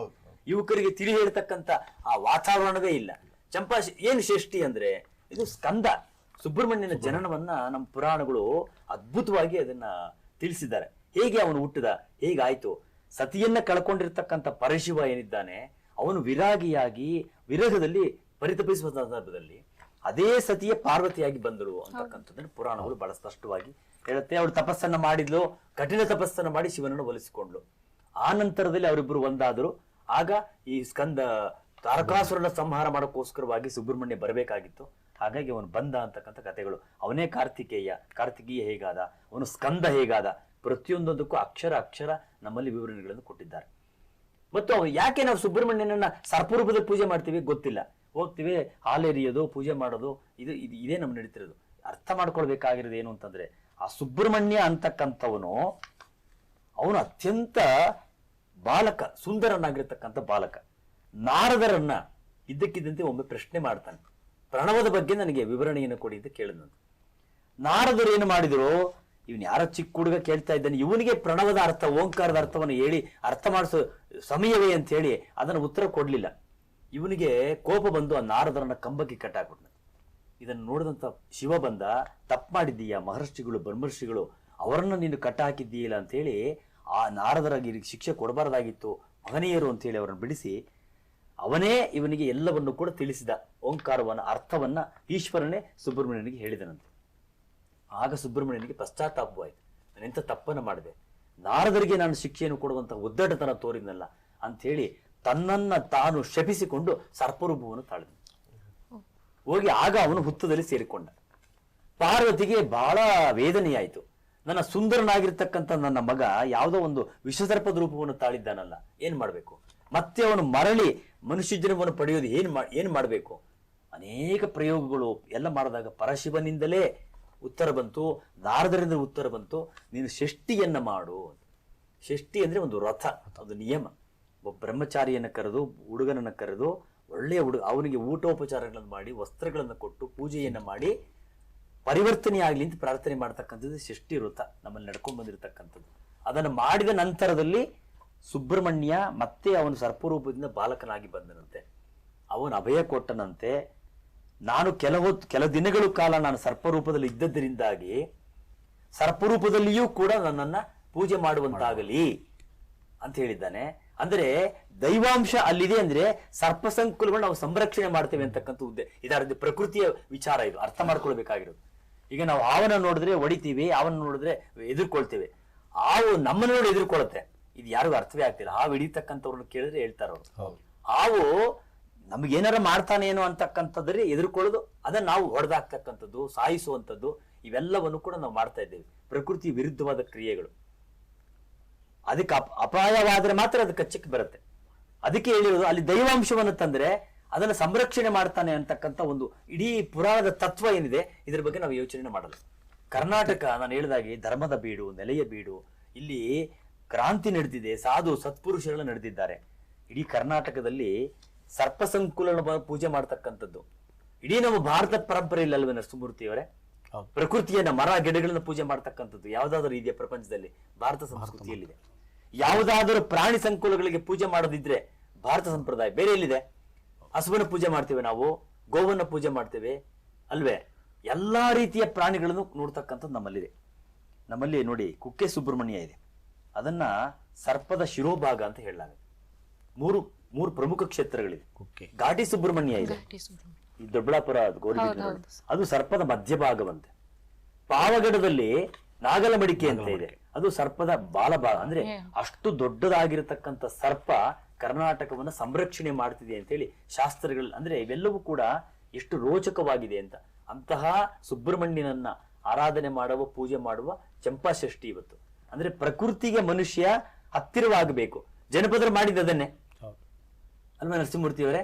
ಜನಪದರು ಮಾಡುವ ಎಲ್ಲವೂ ಕೂಡ ಪ್ರಕೃತಿಯ ವರವೇ, ಪ್ರಕೃತಿಯ ಪೂಜೆಯೇ. ಮರವನ್ನ ಪೂಜೆ ಮಾಡಿದ್ರು, ನದಿಯನ್ನು ಪೂಜೆ ಮಾಡಿದ್ರು, ಪರ್ವತನ ಪೂಜೆ ಮಾಡಿದ್ರು.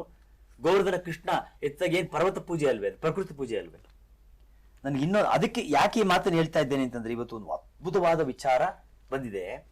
ಡಾಕ್ಟರ್ ಶ್ಯಾಮ್ ಭಟ್ ಅಂತಕ್ಕಂಥವ್ರು, ಅವರು ಅದ್ಭುತವಾಗಿರ್ತಕ್ಕಂಥ ಸಂಶೋಧಕರು. ಅವರು ಹಾವು ನಮಗೆ ಕಡಿದರೆ ತಕ್ಷಣದಲ್ಲಿ ನಾವು ಅದನ್ನ ವಿಷ ಯಾವ ಪ್ರಮಾಣದಲ್ಲಿದೆ ಅಂತ ಹೇಳಿ ಪರೀಕ್ಷೆ ಮಾಡತಕ್ಕಂಥ ಕಿಟ್ ಅನ್ನ ಸಂಶೋಧನೆ ಮಾಡಿದ್ದಾರೆ. ಅಪ್ರೂವಲ್ ಆಗೋಯ್ತು, ಮೆಡಿಕಲ್ ಅಪ್ರೂವಲ್ ಆಯ್ತು, ಪೇಟೆಂಟ್ ಆಗೋಯ್ತು. ಇವತ್ತದು ಬಂತು ನಮ್ಮ ಕೈಗೆ. ಅಂದ್ರೆ ಈಗ ಹಾವು ಕಚ್ಚಿದೆ, ಈಗ ನಾವು ಹೇಗೆ ಪ್ರೆಗ್ನೆನ್ಸಿ ಟೆಸ್ಟ್ ಮಾಡಿದ್ವಿ ಅದು ಅವರೇ ಕಂಡುಹಿಡಿದಿದ್ದು.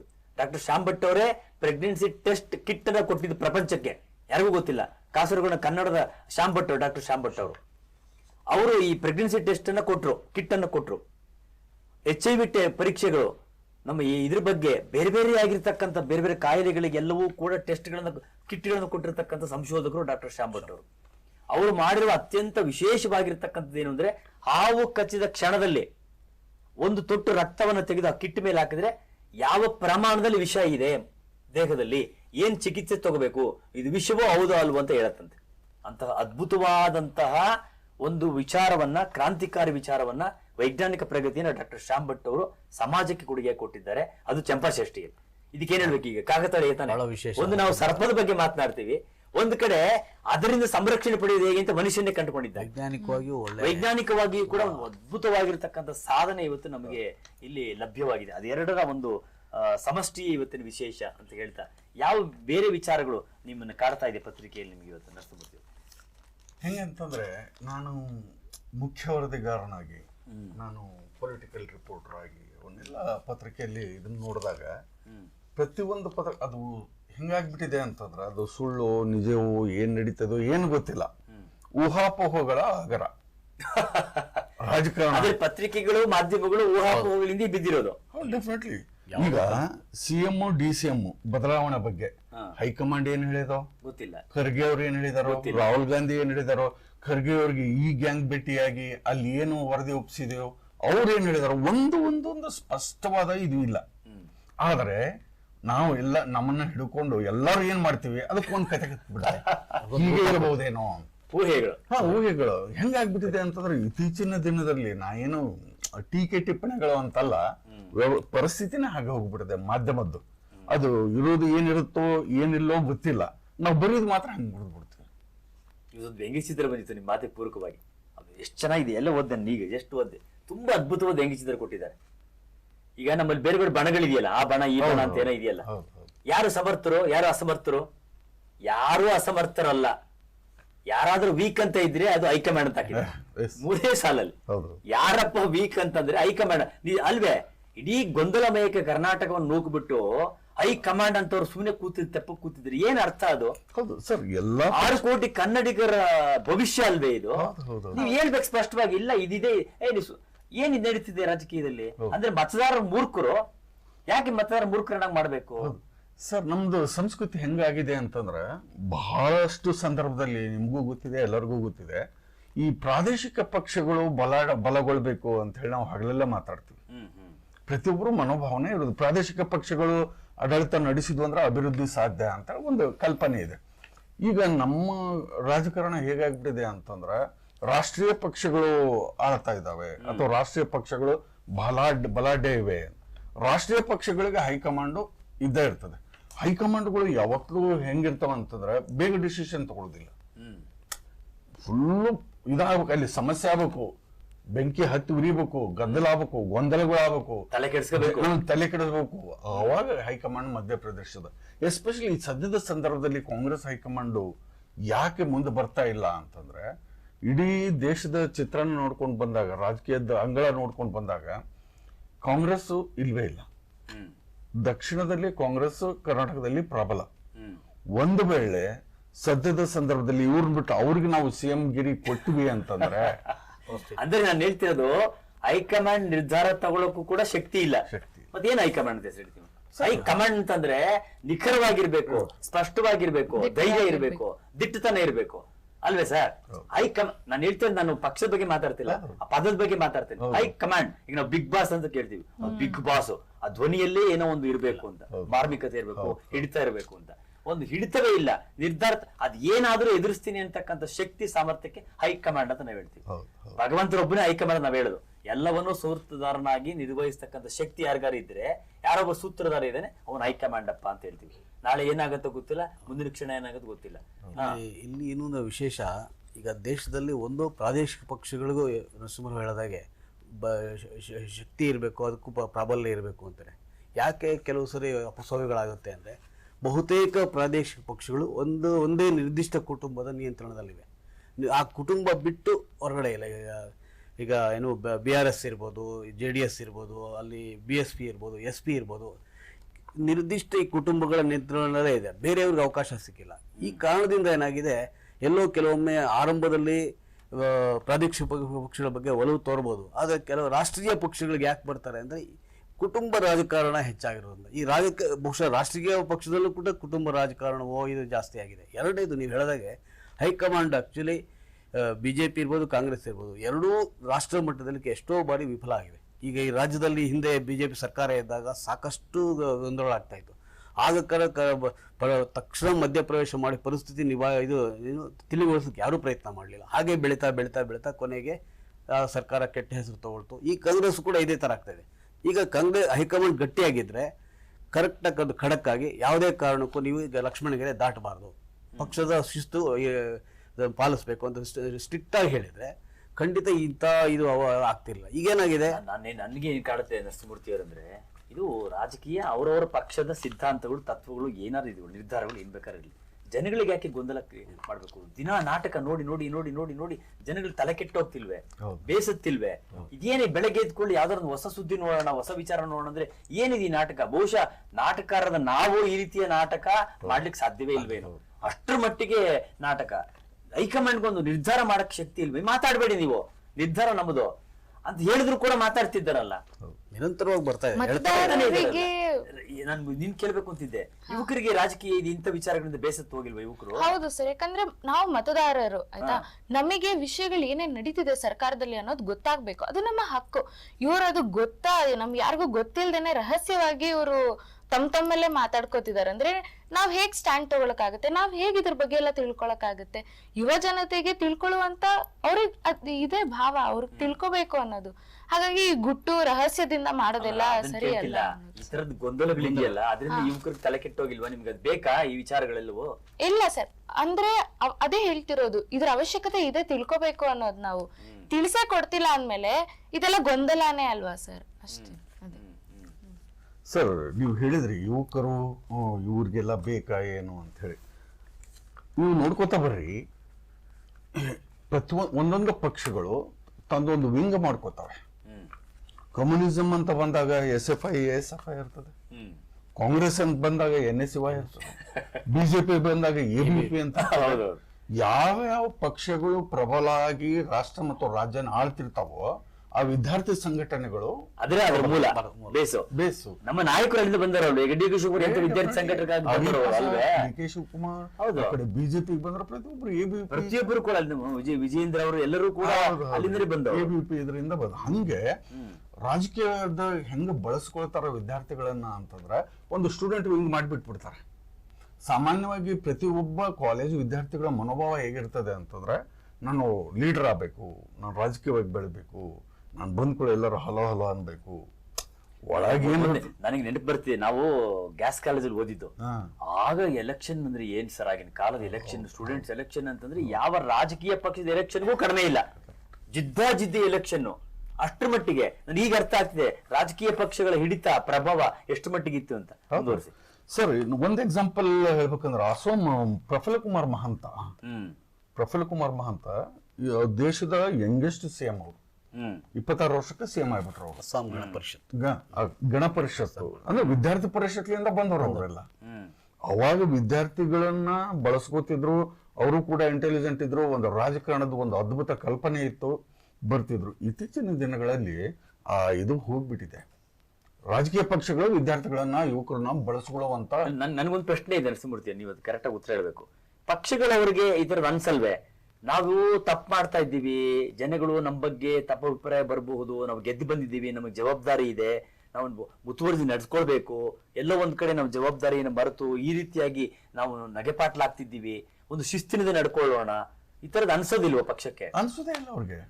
ಒಟ್ಟು ಹೆಂಗಾಗ್ಬಿಟ್ಟಿದೆ ಅಂತಂದ್ರೆ, ಹೇಳಿದ್ನಲ್ಲ ಆಗಲೇ ಅರಿಸ್ಟಾಟಲ್, ಡೆಮೋಕ್ರಸಿ, ಪರ್ವರ್ಟೆಡ್ ಡೆಮೋಕ್ರಸಿ ನಮ್ದು. ಉದಾಹರಣೆ ಹೌದು, ನಾನು ಉದ್ಧಾರ ಮಾಡಬೇಕು, ಇಟ್ಸ್ ಲೈಕ್ ಅ ಬಿಸ್ನೆಸ್. ಒಬ್ಬ ಶಾಸಕ ಇವತ್ತು ಆರಿಸಿ ಬರಬೇಕಂದ್ರೆ 50 ರಿಂದ 60 ಕೋಟಿ ಖರ್ಚು ಮಾಡ್ಬೇಕು. ದುಡ್ಡು ಹಾಕ್ಬೇಕು, ದುಡ್ಡು ತೆಗಿಬೇಕು ಅಷ್ಟೇ. ನಾ ಹಾಕಿನಿ, ನಾ ತೆಗಿತೀನಿ. ಇದು ಪರಿಸ್ಥಿತಿ ಇವತ್ತು. ಇನ್ನೊಂದು ಏನಾಗಿದೆ ಅಂದ್ರೆ, ಎಷ್ಟೋ ಪರಿಸ್ಥಿತಿ ಈಗ ರಾಜ್ಯ ಮಟ್ಟದಲ್ಲಿ ಏನೇನು ಆಗುತ್ತಿದೆ ಚಟುವಟಿಕೆ, ಏನೇನು ಗೊಂದಲ ನಡೀತಿದೆ, ರಾಷ್ಟ್ರ ಮಟ್ಟದಲ್ಲಿ ಹೈಕಮಾಂಡ್ ತಲುಪೋದೇ ಇಲ್ಲ. ಆಮೇಲೆ ಹೈಕಮಾಂಡ್ ಕೂಡ ಈಗ ತನ್ನದೇ ಆದ ವ್ಯವಸ್ಥೆ ಇರಬೇಕು. ಏನು ಅಂದರೆ, ರಾಜ್ಯದಲ್ಲಿ ಏನಾಗ್ತಿದೆ ಬೆಳವಣಿಗೆ, ಎಲ್ಲಿ ತೊಂದರೆ ಇದೆ, ಎಲ್ಲಿ ಸಮಸ್ಯೆ ಇದೆ ಅನ್ನೋದನ್ನು ತನ್ನದೇ ಆದ ಒಂದು ಮೂಲಗಳಿಂದ ಸಂಗ್ರಹಿಸಬೇಕು. ಅದರಲ್ಲಿ ಈ ಹೈಕಮಾಂಡ್ಗಳು ವಿಫಲ ಆಗಿವೆ. ಈ ಪರಿಸ್ಥಿತಿ ವಸ್ತುನಿಷ್ಠವಾಗಿ ಗೊತ್ತಿದ್ದಿದ್ರೆ ಅವರಿಗೆ ಸಕಾಲಕ್ಕೆ ಮಧ್ಯಪ್ರವೇಶ ಮಾಡಿ ಪರಿಹಾರ ಮಾಡ್ಬೋದಿತ್ತು. ಆಮೇಲೆ ಇವರು ಹೇಳ್ತಾರೆ, ಅವರು ಹೇಳ್ತಾರೆ, ಇನ್ನೊಬ್ರು ಹೇಳ್ತಾರೆ, ಅವರು ಹೇಳಿದ್ರು ಕೇಳಿ ಅವರು ನಿರ್ಧಾರ ಬರೋಕ್ಕಾಗ್ತಿಲ್ಲ. ಹೀಗಾಗಿ ಇದು ಈ ರಾಷ್ಟ್ರ ಮಟ್ಟದಲ್ಲಿ ಈ ಗೊಂದಲ ಹೈಕಮಾಂಡ್ ತನ್ನ ಹಿಡಿತಾನ ಸರಿಯಾಗಿ ಹಿಡಿತ ಸಾಧಿಸ್ಲಿಕ್ಕೆ ಆಗ್ತಿಲ್ಲ ಅಂತ ಹೇಳ್ಬೋದು. ಇಲ್ಲಿ ಪಂಗಡಗಳು ಅವ್ರ ಬಲ ಎಲ್ಲವೂ ನಡೆಯುತ್ತಲ್ವಾ? ಎಷ್ಟು ಸ್ಟ್ರಾಂಗ್ ಅನ್ನೋದಕ್ಕೆ ಒಂದು ಉದಾಹರಣೆ ಪ್ರಾಬಬ್ಲಿ ನಿಮಗೆ ಗೊತ್ತಿರ್ತದೆ. ಅದು 91-92 ವೀರೇಂದ್ರ ಪಾಟೀಲ್ CM ಇರ್ತಾರೆ ಕರ್ನಾಟಕದಲ್ಲಿ. ಇಲ್ಲಿ ಚನ್ನಪಟ್ಟಣದಲ್ಲಿ ಗಲಾಟೆ ಆಗ್ಬಿಡುತ್ತೆ. ಅವಾಗ ಹೈಕಮಾಂಡ್ ಇಮಿಡಿಯೇಟ್ ಆಗಿ ಇಲ್ಲ 90s 90ರಲ್ಲಿ ರಾಜೀವ್ ಗಾಂಧಿ ಬೆಂಗಳೂರಿಗೆ ಬಂದಿರ್ತಾರೆ. ಒಂದೇ ಒಂದು ಏರ್ಪೋರ್ಟ್ನಾಗ ಒಂದೇ ಮಾತು, ಬಂದ್ರಪ್ಪ ನೀವು CM ಆಗಿ ಅಬ್ಬಾ ಅಷ್ಟೇ, ಫ್ಲೈಟ್ ಎತ್ತಿ ಹೋಗ್ತಾರೆ. ನೆಕ್ಸ್ಟ್ CM ಅಂದ್ರೆ ಹೈಕಮಾಂಡ್ ಅವಾಗ ಅಷ್ಟು ಸ್ಟ್ರಾಂಗ್ ಇತ್ತು. ಈಗ ಇಲ್ಲೇ ನಿನಗೆ CM ಬೇಡ ಅಂತಂದ್ರೆ ಬೇಡ ಬಿಡು, ನಾ ಬೇರೆ ಪಕ್ಷ ಕಟ್ತೀನಿ, ಅವ್ರ ಜೋಡಿ ಐತಿ. ಅಂದ್ರೆ ಹೆದರಿಕೆ ಬೆದರಿಕೆ ಎಲ್ಲವೂ ಇದೆ ಈಗ. ಅದೇ ಎಲ್ಲವೂ ವೀಕ್ ಆಗ್ಬಿಟ್ಟಿದೆ. ಅದೇ ರೀತಿ ಅಲ್ಲ, ನನ್ಗೊಂದು ಕುತೂಹಲ ಪ್ರಶ್ನೆ, ಎಲ್ಲರೂ ದೆಹಲಿಗೆ ಓಡೋಗ್ತಾರಲ್ಲ, ಅದ್ರ ಏನ್ ಲಾಭ ಆಗತ್ತೆ ಸರ್? ಎಂತ ಅಲ್ಲಿ ಭೇಟಿನ ಆಗೋದಿಲ್ಲ ಇವ್ರಿಗೆ. ಡೆಲ್ಲಿ ಒಳಗೆ ನಾವು ಇಲ್ಲಿ ಕೂತ್ಕೊಂಡು ಚಾನಲ್ದಾರ ಅಥವಾ ನಾವು ಪತ್ರಿಕೆಯವರು ಬರೀತೀವಿ, ಡೆಲ್ಲಿಗೆ ಪಯಣ, ಡೆಲ್ಲಿಗೆ ದೌಡು, ಹೈಕಮಾಂಡ್ ಬುಲಾವ್, ಅವ್ರು ಯಾರು ಭೇಟಿ ಆಗ್ಲಿಕ್ಕೆ ಆಗುದಿಲ್ಲ ಇವ್ರನ್ನ. ಆಗುದೇ ಇಲ್ಲ. ಸುಳ್ಳ ನಮ್ದು ಕಲ್ಪನೆಗಳು, ಹಿಂಗಾಗ್ಬೋದೇನೋ ಜನರ ದಾರಿ ತಪ್ಪಿಸೋ. ಆಮೇಲೆ ಇಲ್ಲಿ ಬೇರೆ ಬೇರೆ ವಿಚಾರಗಳು ತುಂಬಾ ಚೆನ್ನಾಗಿ ನಡೀತಿರಲ್ಲ. ಈ ಬಣಗಳ ಕಿತ್ತಾಡಿದ್ರೆ ಇನ್ನೊಂದೇದು ವಸತಿ ಬರುತ್ತೆ, ದಲಿತ ನೀವು CM ಆಗ್ಬಿಡಿ, ನಾವು ಮುಂದೆ ಬರ್ತೀನಿ, ನಾನು ರೇಸಲ್ಲಿ ಇದೀನಿ, ನಾನೇನ್ ಸನ್ಯಾಸಿಗೆ, ಎಂತೆಂತ ವಿಚಾರಗಳನ್ನ ಕೇಳ್ತಾ ಇದೀವಿ ನಾವು, ಎಂತೆಂತ ನಾಟಕದ ಮಾತುಗಳು. ನಾನು ಹೇಳ್ತಕ್ಕಂಥದ್ದು ನೀವೆಲ್ಲರಿಗೂ ಅರ್ಹರಿದ್ದೀರಪ್ಪ, ಬಿಟ್ಬಿಡಿ, ಎಲ್ಲರೂ ಅರ್ಹರಿದ್ದೀರಿ. ಇದಕ್ಕೊಂದು ತಾತ್ವಿಕವಾಗಿರ್ತಕ್ಕಂಥ ತೆರೆ ಬೀಳ್ಬೇಕಲ್ವೇ? ಎಲ್ಲರೂ ಸೇರಿ ನಮ್ ಪಕ್ಷ ಅಂತ ಬರ್ಬೇಕಲ್ವೇ? ನಿಮ್ ಪಕ್ಷದೊಳಗೆ ನಾನ್ ದಲಿತ, ನಾನಿದು, ನಾನ್ ಆ ತರದ್ದು, ನನಗೆ ಬೇಕು, ನಾನ್ ಮಾಡುವ, ನೀನ್ ಯಾಕೆ ನಿಮ್ಮೊಳಗೆ ಭಿನ್ನ, ಮತ್ತೆ ಯಾಕೆ ಬೇರೆ ಪಕ್ಷದ ಬಗ್ಗೆ ಮಾತಾಡ್ತೀರಾ? ಯಾಕೆ ಭಿನ್ನ ಮತ ಬಗ್ಗೆ ಮಾತಾಡ್ತೀರಾ? ಇದು ಸರಿ ಅಲ್ವಾ ಸರ್? ಖಂಡಿತ. ನಾನು ಅದಕ್ಕೆ ಇವತ್ತು ನನ್ನ ಕಾಲಂನಲ್ಲಿ ಒಂದು ಕಡೆ ಕೈ ಕೃಪಾಪೋಷಿತ ನಾಟ್ಯ ಸಂಘ, ಕಮಲೇಶಿ ಕೃಪಾಪೋಷಿತ ನಾಟ್ಯ ಸಂಘ ಅಂತ ಬರ್ತಿದ್ದೀರಿ. ಇನ್ನು ಏನಿಲ್ಲ ಅಂತಿಲ್ಲ. ನಿನ್ನೆ BJP ಅವರು ಆಫರ್ ಮಾಡ್ತಾರೆ, ಸದಾನಂದ ಗೌಡ್ರು ಏನು ಅಂತಂದ್ರೆ, ನೋಡ್ರಿ DK ಶಿವಕುಮಾರ್ ಬೇಕಿತ್ತಂದ್ರೆ ಕರ್ಕೊಂಡ್ ಬರ್ಲಿ, ಬಾಹ್ಯವಾಗಿ ಸಪೋರ್ಟ್ ಕೊಟ್ರೆ ಅದಕ್ಕೂ ರೆಡಿ ನಾವು, ಅವ್ರಿಗೆ ನಾವು ಸಪೋರ್ಟ್ ಬೇಕಂದ್ರೆ ನಾವು ರೆಡಿ ಅಂತ. ಅಲ್ಲಿ ಹೈಕಮಾಂಡ್ ಏನ್ ಮಾಡ್ಬೇಕಂತ ಎರಡೂ ಪಕ್ಷಗಳಿಗೆ ಅಲ್ಲಿ ನಿರ್ಧಾರ ಮಾಡ್ತದೆ. ಇವ್ರೇ ಮಾತಾಡೋದು, ಜನರಿಗೆ ಸಿಕ್ಕಾಪಟ್ಟೆ ಗೊಂದಲ ಆಗ್ಬಿಡ್ಬೇಕು, ಇವ್ರು ಹಿಂಗ್ ಹೇಳ್ತಾರೆ, ಇವ್ರು ಹಿಂಗ್ ಹೇಳ್ತಾರೆ ಅಂತ. ಎಲ್ಲೋ ಒಂದ್ ಯಾರನ್ನ ಮೂರ್ಖ ಮಾಡ್ತಿದಾರೆ ಇಲ್ಲಿ ಜನರೇ. ಎಲ್ಲೋ ಒಂದ್ ಕಡೆ ಈಗ ಕಾಂಗ್ರೆಸ್ನವ್ರು ಆರೋಪ ಮಾಡ್ತಿದ್ದಾರೆ, ಬಿಜೆಪಿಯಿಂದ ಶಾಸಕರ ಖರೀದಿ ಪ್ರಯತ್ನ ನಡೀತಾ ಇದೆ. ಈ ಸದಾನಂದ ಗೌಡರು ಹೇಳಿರೋದು ನೋಡಿದ್ರೆ ಬಹುಶಃ ಅದು ಹಿನ್ನೆಲೆಯಲ್ಲಿ ಏನೋ ಚಟುವಟಿಕೆ ಇರ್ಬೋದು. ಹಿಂದೆ ಕಳೆದ ಬಾರಿ ಯಡಿಯೂರಪ್ಪ ಸರ್ಕಾರ ಬಂದಾಗ 13 ಜನ ಶಾಸಕರು ಕಾಂಗ್ರೆಸ್ನವರು, ಬಹುಶಃ ಅದು ಹೇಳಲಿಕ್ಕಾಗಲ್ಲ. ಕೆಲವೊಂದು ಸರಿ ಈ ರಾಜಕೀಯದಲ್ಲಿ ಯಾರು ಶುದ್ಧರು ಅಲ್ಲ, ಯಾರು ಇದು ಶ್ರೇಷ್ಠರು ಅಲ್ಲ. ನಮ್ಮ ಪಕ್ಷ ನಿರಂತರ ಆಗಿರ್ಬೇಕು, ನಾವು ನಿರಂತರ ಅಧಿಕಾರದಾಗಿರ್ಬೇಕು ಅಂತ ಈ ಒಂದು ಕಾನ್ಸೆಪ್ಟ್ ಅವ್ರಿಗೆ ಪರಿಕಲ್ಪನೆ. ಅದು ಇವತ್ತಿಲ್ಲ ನಾಳೆ ಚೇಂಜ್ ಆಗ್ಬೋದು. ಬೇರೆ ಜಾತಿಯವ್ರು ಮಾಡೋದಿಲ್ಲ, ಅವರು ಪ್ರಾಬಲ್ಯ ಜಾತಿಯವ್ರನ್ನ ಮಾಡ್ತಾರೆ. ಅಲ್ಲ, ನನಗೆ ಏನಂದ್ರೆ, ಒಬ್ರು ದಲಿತರು ಈ ದೇಶದ ಮುಖ್ಯಮಂತ್ರಿ ಆದ್ರೆ ಎಲ್ಲರಿಗೂ ಸಂತೋಷ, ಯಾರಿಲ್ಲ ಅಂತ ಹೇಳ್ತಾರೆ, ನಾವ್ ಯಾರು ವಿರೋಧಿಗಳಲ್ಲ. ಆದ್ರೆ ಇನ್ನಾರೇ ಮಾತಾಡ್ತಾರೆ ಒಬ್ರು, ಇವರೆಲ್ಲ ಬರೀ ನಾಟಕ ಆಡ್ತಾ ಇದ್ದಾರೆ, ದಲಿತರು ಅಂತ ಶಕ್ತಿ ಇಲ್ಲ ಅಂತ ಬಿಟ್ರು ಇವರು. ಚಲವಾದಿ ನಾರಾಯಣ ಸ್ವಾಮಿ ಅವರು ಅವ್ರಿಗೆ ಹೇಳ್ತಾರೆ, ಅಂತ ದಲಿತರ ಬಗ್ಗೆ ಇದಾಗ್ತಕ್ಕಂಥ ಶಕ್ತಿ ಕಾಂಗ್ರೆಸ್ಗಿಲ್ಲ ಅಂದ್ರು. ಎಂತೆಂತ ಹೇಳಿಕೆಗಳನ್ನು ಕೊಡ್ತಿದ್ದಾರೆ, ಎಂತೆಂತ ಮಾತುಗಳನ್ನ ಆಡ್ತಿದ್ದಾರೆ.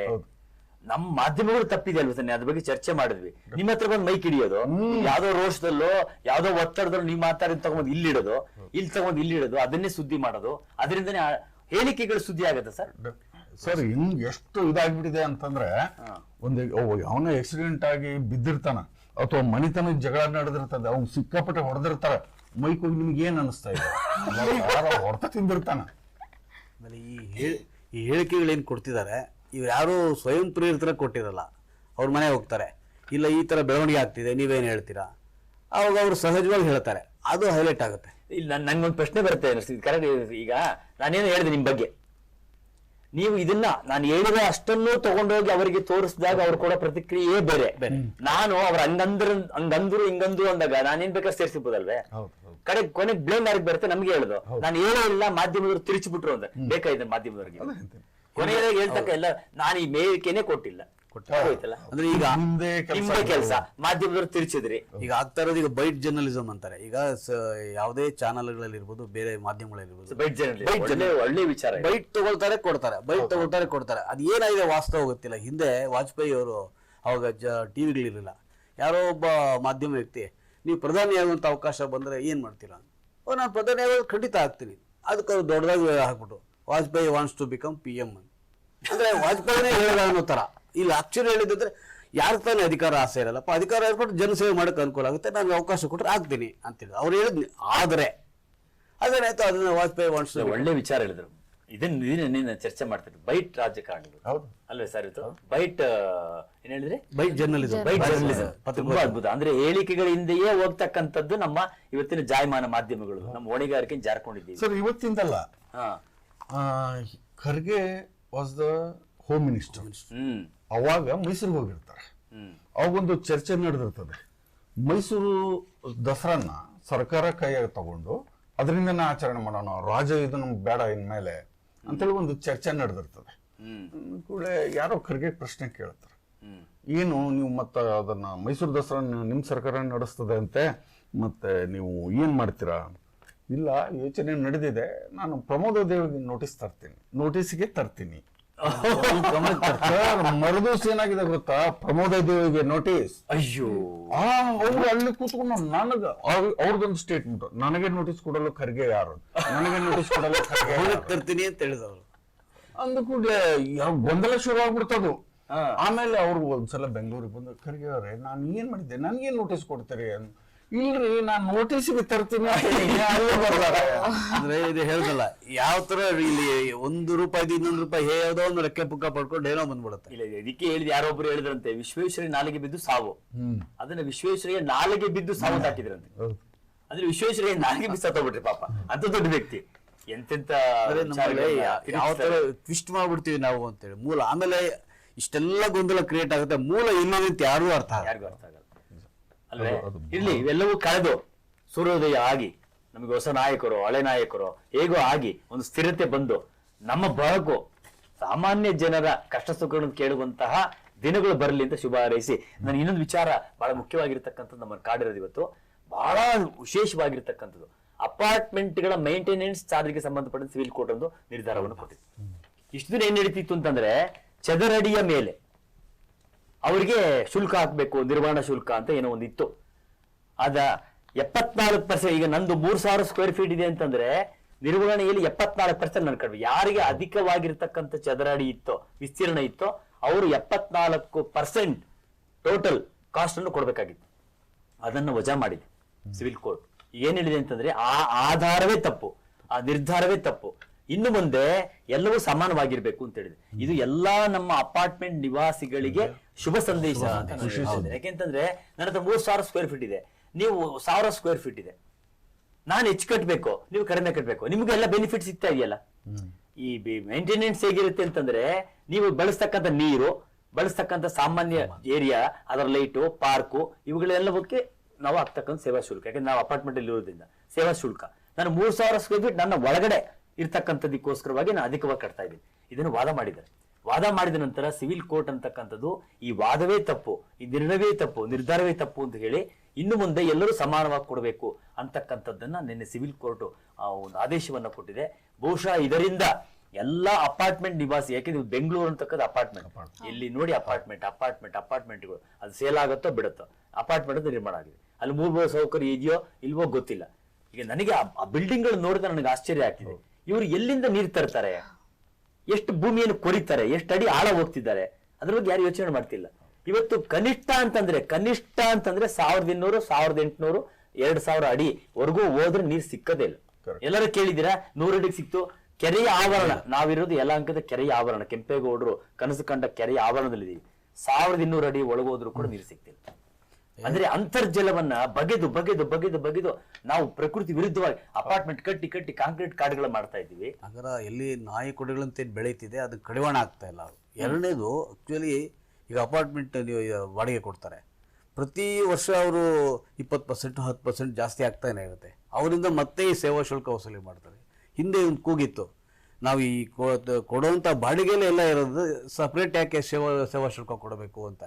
ಈ ಹಿಂದೆ ಇದರಲ್ಲಿ ಹೋಟ್ಲ್ ಉಪಹಾರ ಮಂದಿರಗಳಲ್ಲಿ ಆ ತಿಂಡಿಗಳ ಬೆಲೆನೇ ದುಪ್ಪಟ್ಟು ಹಾಕಿರ್ತಾರೆ, ಅದರಲ್ಲಿ ಸೇವಾ ಶುಲ್ಕ ಹಾಕ್ತಾರೆ.